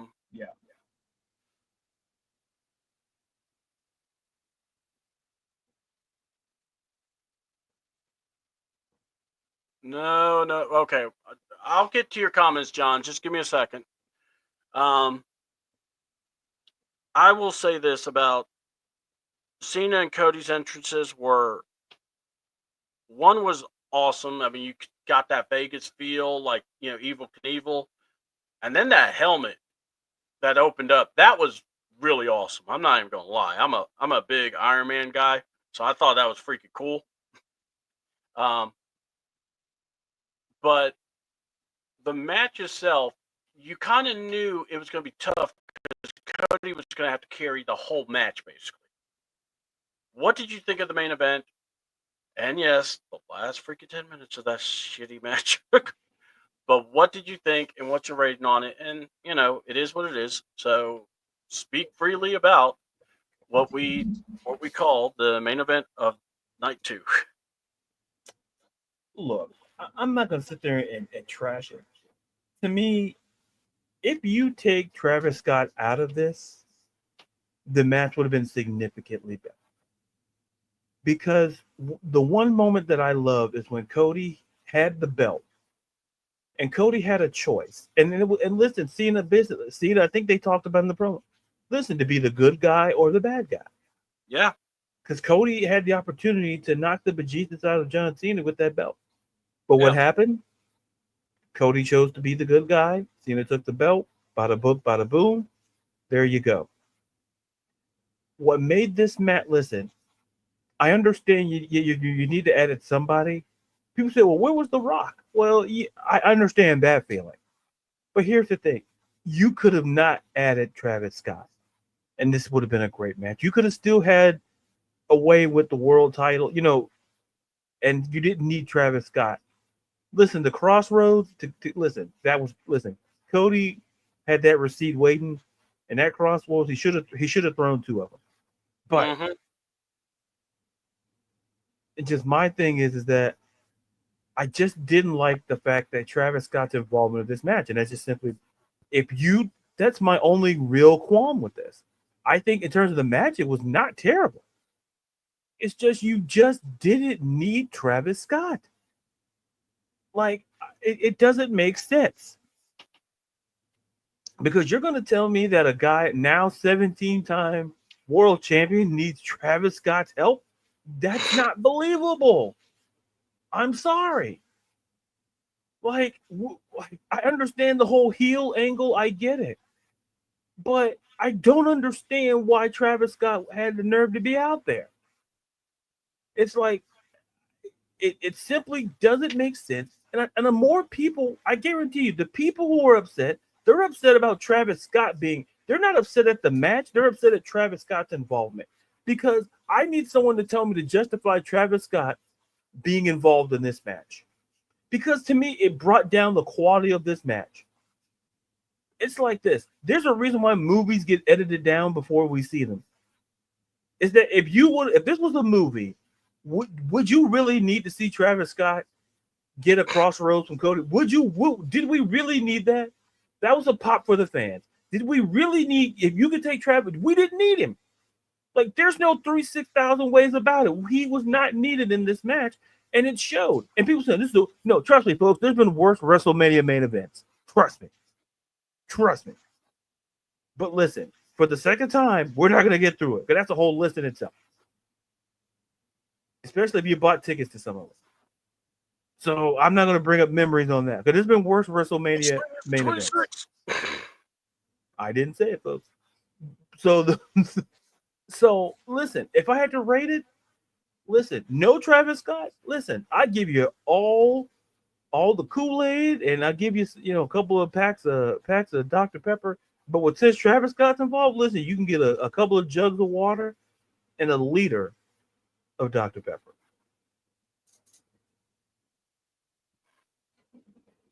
I appreciate you, man. This match fucking sucked. I mean, here's the deal. I didn't expect a great match. You had everyone talking about all the possibilities. All right? We had one person talking Rock. We had one person talking Seth. We had people talking about everything. And I kept on going, yeah, no. And the person they brought out was Travis freaking Scott.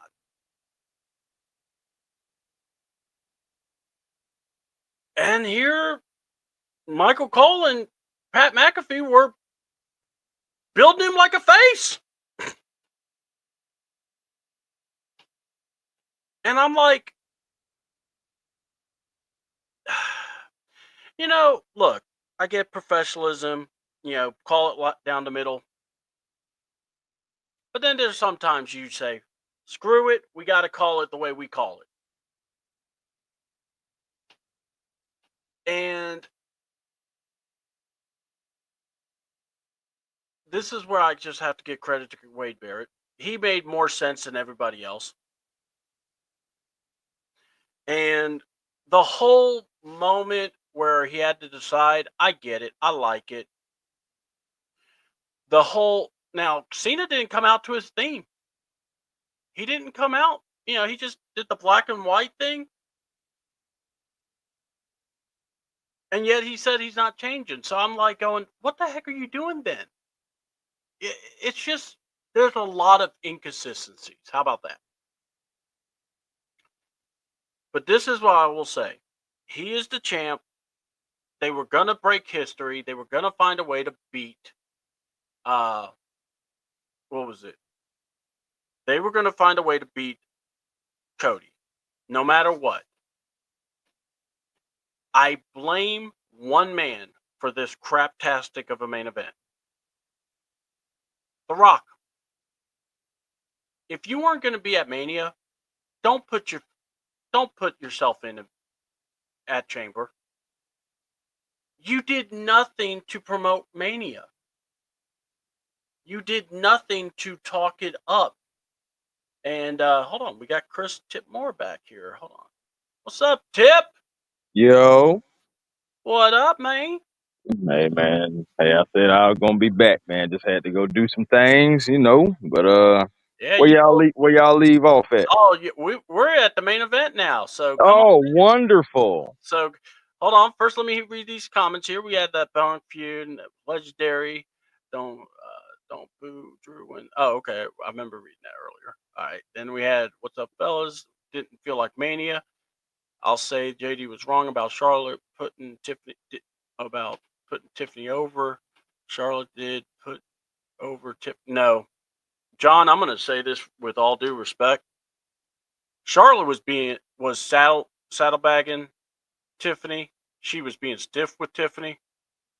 That was Charlotte being a brat, and Tiffany still took care of business. So I can't say that was good job, Charlotte. No, I don't. You're not going to hear me saying that. But no, Tiff did her thing, man. Tiff deserves her credit. Oh yeah. Like I said, she gets all the sodas. Charlotte could drink from the cafeteria lunch fountain. So water from there, because you don't know if it's brown water or what water, but it's going to be water. It might kill you, but oh well. The triple threat match with Bianca, Io, and Rhea. Yeah, that was a great match. Mm-hmm. Scott didn't need to help Cena. Cena kicking Cody in the ball sack was lame. Yeah. The match would have been better if Cena changed his damn character, attire, theme. Again, Cena's cadence has changed. That's really all that has changed with Cena. That's it. Michael Cole and Pat are the biggest goobers on it. Yep, my God. I'm not, like I said, I already said what I said about those two. I'm a yeah, goofy go ahead, Chris. goober. You're a goofy goober. Yeah. Okay. Hey. Goober of the week. Hey. Oh. But yeah. I know real quick. Let me just to catch up real quick. Yeah. I know for me,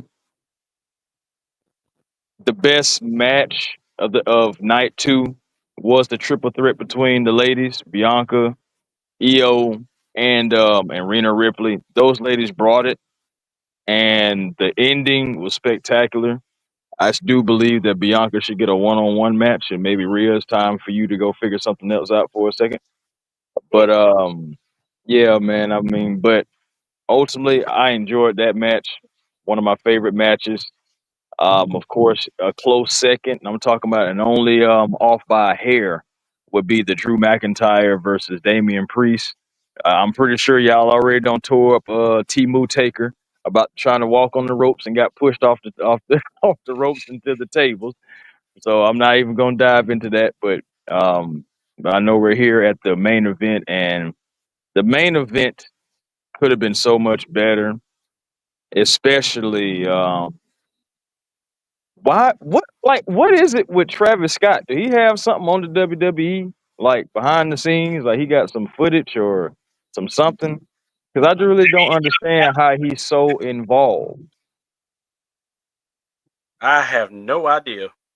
Like I didn't understand the first time when he came out there and slapped Cody in the ear or whatnot and all that stuff like that. Like I didn't understand that then. I didn't understand him coming out last night.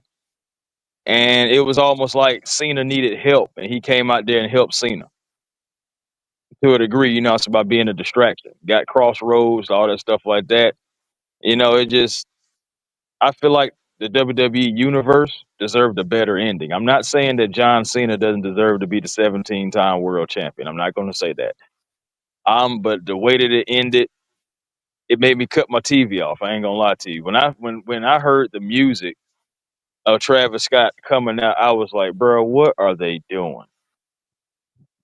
And again, I know it may be promotion, sponsorship, and all that stuff like that too, because I know he had something to do with the collaboration, Cactus Jack, and the WWE and stuff like that too. But for me, they could have stopped right there. They didn't need to bring him out at all. Now, I really don't know what the angle is for that, and I don't know understand why they did that. But bringing Travis Scott out really ruined the match. Honest to me, it really did. And the way that it ended, you know what I'm saying, belt to the face, you know what I'm saying, and that's how you win the title. I don't know. I feel like it would have been bigger than that or more than that. It just was lackluster. Yeah, I totally feel you.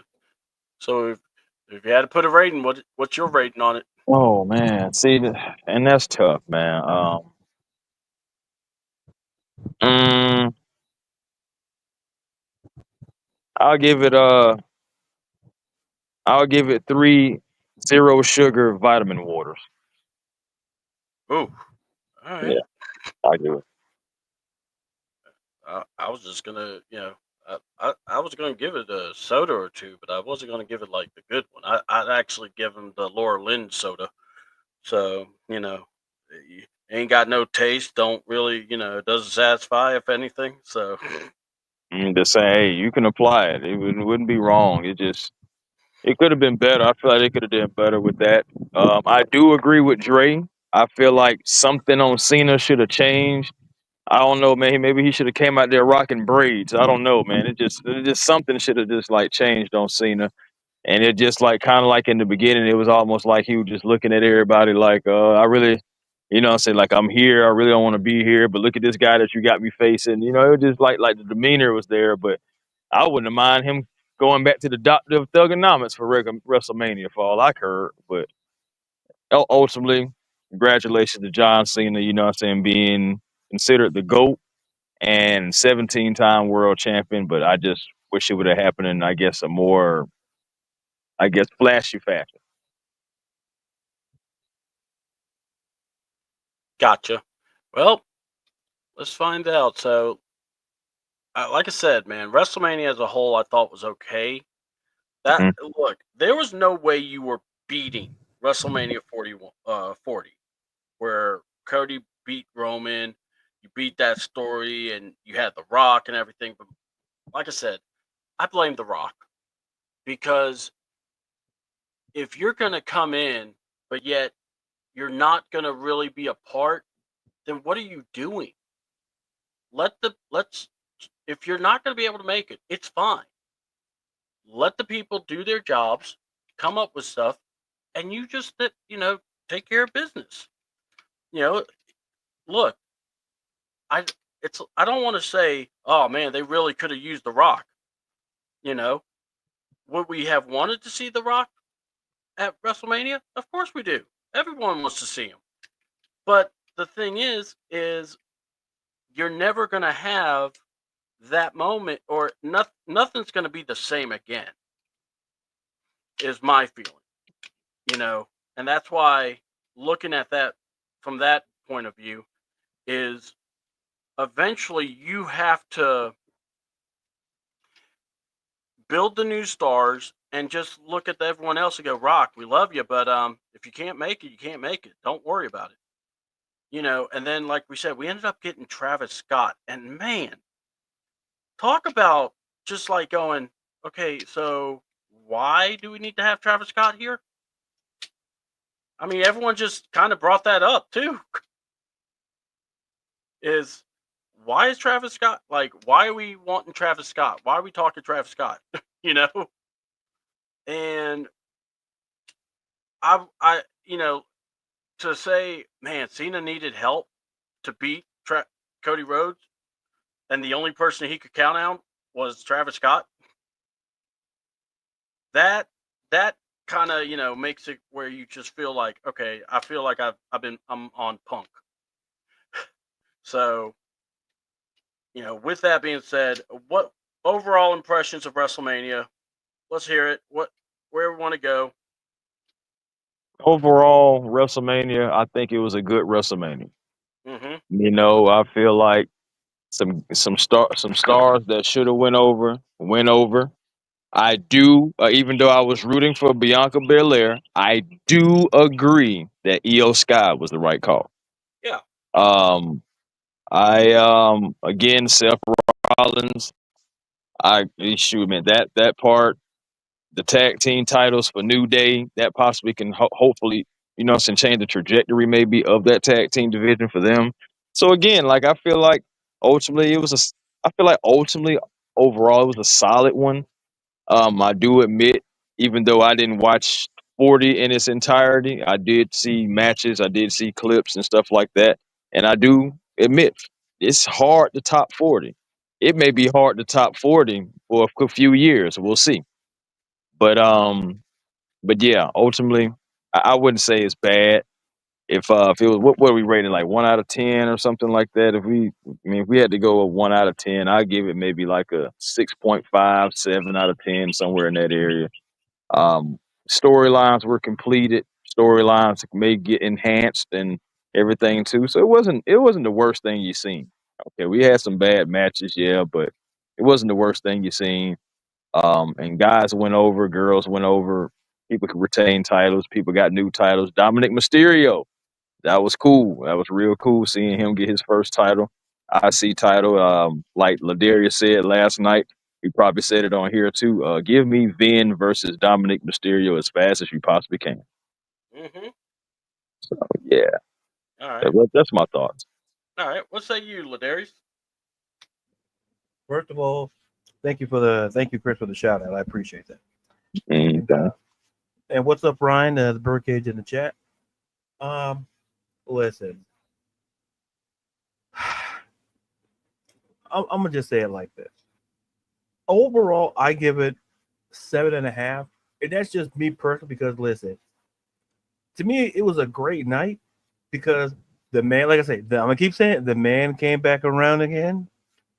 Seth Rollins doing Seth Rollins, winning that triple threat. And listen, more importantly, Vanessa Hudgens in the building. So that's so I grade on a curve. It's some wrestling and some outside stuff. But I need that Tony Hinchcliffe guy. You could have did without that. But the point is, Into that. as for the show itself, like I say, I'm a big believer in storylines and what we saw. I think the matches that stood out was the women's triple threat between Rhea, Io, and Bianca. I think the triple threats really stood out. And it goes to show you, folks, for those who knock triple threats and fatal four ways, you get a lot of storylines in at once. If you're telling the story correctly, because like I mentioned, really the Seth versus Roman versus Punk storyline, that match was really about Roman and Punk, and Rollins was the X factor, and the same thing. We're getting a Rhea and Bianca feud, but Io was an X factor. That's what kind of parallels, and that's what kind of made it great. Listen, listen. There's been worse WrestleMania main events. Trust me. But like Travis Scott coming out there, like I said, and I said this earlier, I think before you came on. I said if you're editing a movie, and if that match was a movie, you could take Travis Scott out of it, and the match would be significantly better. Like Travis Scott was unneeded in that match, and to me, this had the potential to be like it was a real downer because The Rock wasn't there. Let's talk about the elephant in the room. The Rock wasn't there. Yeah, Had The I Rock did been expect The there, Rock. we having a different conversation. If The Rock had showed up, I think people would have felt more favorably about that main event. But because listen, you settled for Travis Scott, it's basically like this. It's like listen, it's like you're going to you're a quarter like the back. Basically, it's like the backup to the backup quarterback. That's Travis Scott. That's your emergency quarterback. Like, and it was bad. It was bad. And then John said the man came because Bailey said, "Deuces, I'm out." Listen, John. Listen, the man came back around, and listen, it was great. It was a great moment in television. It was just great. I can't express how joyful I felt. It was great. He was very joyful. I told Berto that I was like, man, they were talking about she was coming in as a partner of her choosing. And it was so crazy. I did a little research on Miss Laria Valkyria. I think I said her name right. Yep. Lyra. Yeah. Lyra, excuse me, Lyra Valkyria. So yeah, and I had seen where she was from, and I just put two and two together, and I thought about how long Becky been gone. I told Berto, I said I wouldn't be surprised if Becky Lynch come back tonight. And then when her music hit, I text Berto and I was like, "Told you." I was like, Oh "Told man. you." It was great. I was gonna text Berto out of the CM Punk thing, but I felt that wasn't the right moment. I felt. No, I ain't gonna lie, I did. I texted him the next morning though. Mhm. Oh man, good morning, Berto. Man, what happened to your guy? Like, Shoot, it was like it was Good Morning Berto, and it was the same meme of him laughing that I had put in the chat. Mhm. I was like, Yeah, CM Punk, I said I ain't saying he lame or anything like that. I got a spot for CM Punk, but Seth Rollins again, man. And so when Seth has always been like a guy that I feel like could be a star. Yeah, said again, one of my favorite Shield member, and he was the architect, man. He put things together, and he put this together. And the thing about it is, going to Ladarius' point about storylines, right? Yes, it was about Roman and Punk, especially with Paul Heyman around it. But the spin and made him with Seth the X factor because he still had history with both guys. CM Punk trained him. Roman Reigns, of course, the Shield. So he had a history involved with it too, and you combined all of them into one and gave us an excellent match with a great ending and a new elite alliance. Like, bro, that match had everything. Yeah. So yeah. it's gonna be hard, but that was some good stuff, guys. That was some good stuff right there. That match alone. Yep. I mean, I'm gonna say for me because I just call it down the middle. I'm not like trying to fluff anything. So I'll just say my impression of the match.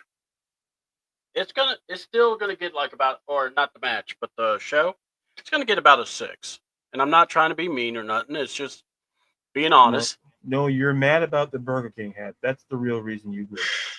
I can't stand it. Hey man, look, if I want Burger King, I'll just get it my way right away. All right. So, but my thing is this, man. Seth Rollins put in God's work. I love that main event. Actually, me and Ladarius on our review show kept talking about how Seth was the core of this entire match. Agreed. So it's awesome to hear someone who may not be into it all the way, but you felt that too, or it's how he's been the main purpose here. Yeah, the heartbeat. Yeah, and my thing is this: I want to make sure we give proper respect to Cody Rhodes for the hell of a year that he carried that belt with. Right. And not just that, dude did a hell of a job carrying a main event pretty much by himself. Cena did the international tours, big whoop. Cody had to do the whole thing. And, Mhm. you know, it was awesome. I thought they did a really good job. We'll find out how Cena's going to ruin wrestling tonight on Monday Night Raw. Monday Night Raw is going to be the biggest Raw that you're going to want to watch because it's after WrestleMania. Crazy things happen. Um, Debuts usually happen, so keep your eyes open for everything. 8 o'clock, and I just hope. My thing is this: just get us on a ride and make it interesting. Now, here's the question. Here's the big question: do we see Cena losing before December, which would be his retire date, basically? He said after December he's done. So that's why they were saying this was his last WrestleMania. So he's not coming back just to fight in WrestleMania next year. This is a clear cut. Mhm. So do we see him champion by December, or does he lose the belt beforehand? What do you guys think? We'll start with Chris, then we'll go with Ladarius. Man, why do I feel like he's gonna get a championship run out for the rest of the year? Why do I feel like it's going to be him making appearances, him, having the title probably, backwards or whatever he's gonna wear it and stuff like that, coming out there talking about how he's the last real champion. I feel like Cody's gonna try to get another fight again. But I feel like they're gonna let him, enjoy his reign in his final year. John Cena being, to some people as the GOAT. That's how I feel. I feel like he's gonna get a run. Would I like to see him lose it before December? Yeah, I would. But I don't think we're gonna get that. I think it may be one of those things to where one or two things gonna happen. Either he's gonna ride off in the sunset with the title, or he's gonna lose it right before he, retires. And I'm also thinking because he won it now, like, is that title being retired and a new one is about to come out now? Because technically he was saying, "Oh, I'm going home with this title." And I'm like, "All right, so now is that like your title now? Because you won it, that's number 17. So is that your title and Triple H and them is going to debut a new title?" I wonder about that too. And Mm-hmm. so it just, but I feel like the answer to your question, I feel like it's going to happen in December or November, whichever the pay-per-view that's going to be the last one for the year. I feel like it will happen then. I think they're going to let him enjoy his run. Hopefully I'm wrong, but we'll see. All right, Ladarius. Look, I kind of agree with Chris. I find it hard to believe. I just don't see a situation at the moment. Like there's things to develop and things of that nature. I think. Listen, you gotta let him have his run, and you can either debut a new belt or just have or have something come next year to crown a champion. Because I don't. Because like basically the question is who is seen as next opponent. That's to me like I have an idea, but and to me if they do that idea, my goodness, it'll just bring back memories, and I'm talking about Randall Keith Orton because I feel that's the next guy if anybody. Like there could be someone I'm missing, but the question is, that could be. But I think to answer the question, see, I think he holds it out unless he loses it at the very last moment, which would be the final PLE of the year.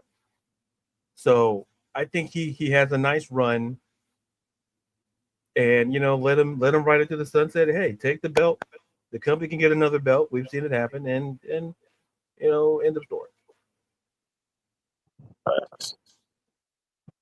I like that Randy Orton thing though, like because Ladarius, you just hit on a point. That is like the only guy that you can really just look at and be like, who is like on the same level as Cena when it comes to titles? Mm-hmm. And the only guy that you can think of is Mr. RKO himself, who, had him some fun with Joe, and everything like that. Great point. I mean, I know what happened with Joe and everything like that, but it was good. I know C-Dub, he enjoyed seeing Joe Hendry, and that was a great part. And shout out to Joe for being a part of that. But yeah, RKO, man, that's the only guy that you really can think of. I mean, you could possibly put somebody there, but as far as a guy that just makes sense without even question, as what who has what about 14 titles in his own reign as far as world championships, so it's just like yeah, it'd be Randall Keith Orton for me. But go ahead, C Dub.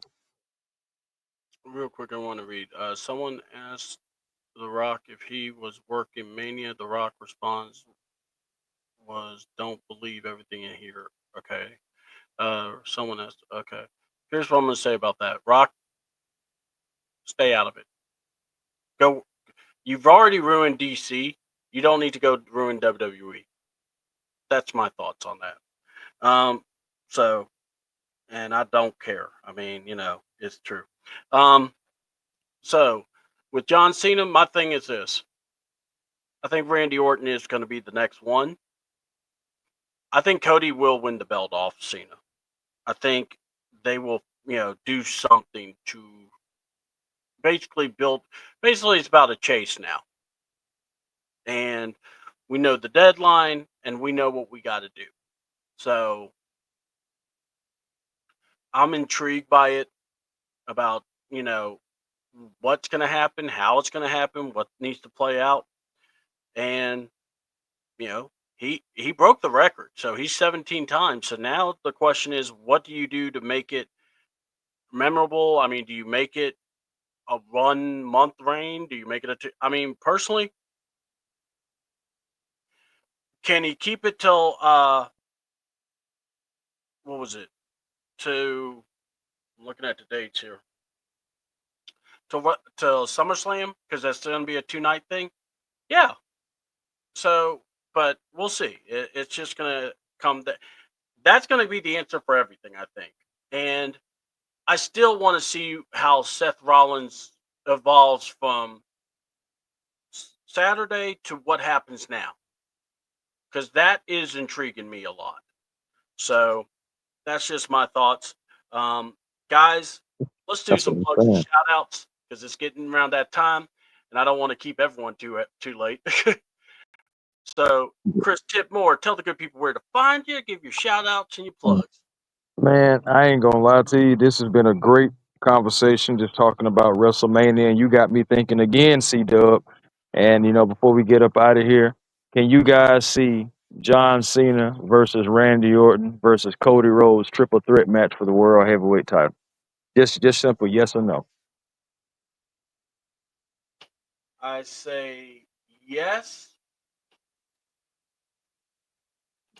What do you say, Ladarius? Yeah, I'll say yes as well.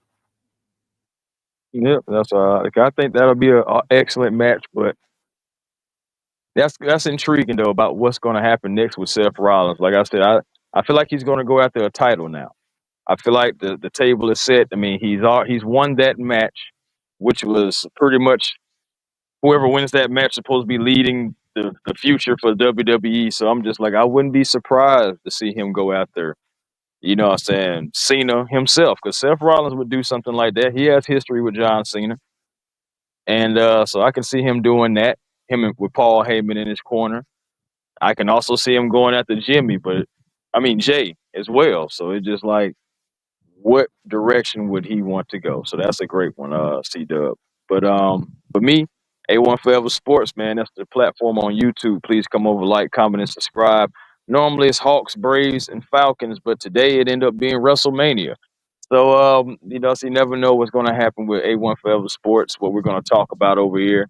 It's just all about, loving sports and just having the passion for it and having the passion to talk about it. Podcasting is not easy.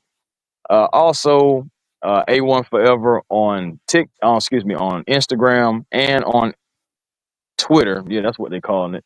I know they call it a lot of different names, but Twitter, A1 Forever, and also the real A1 Forever on TikTok.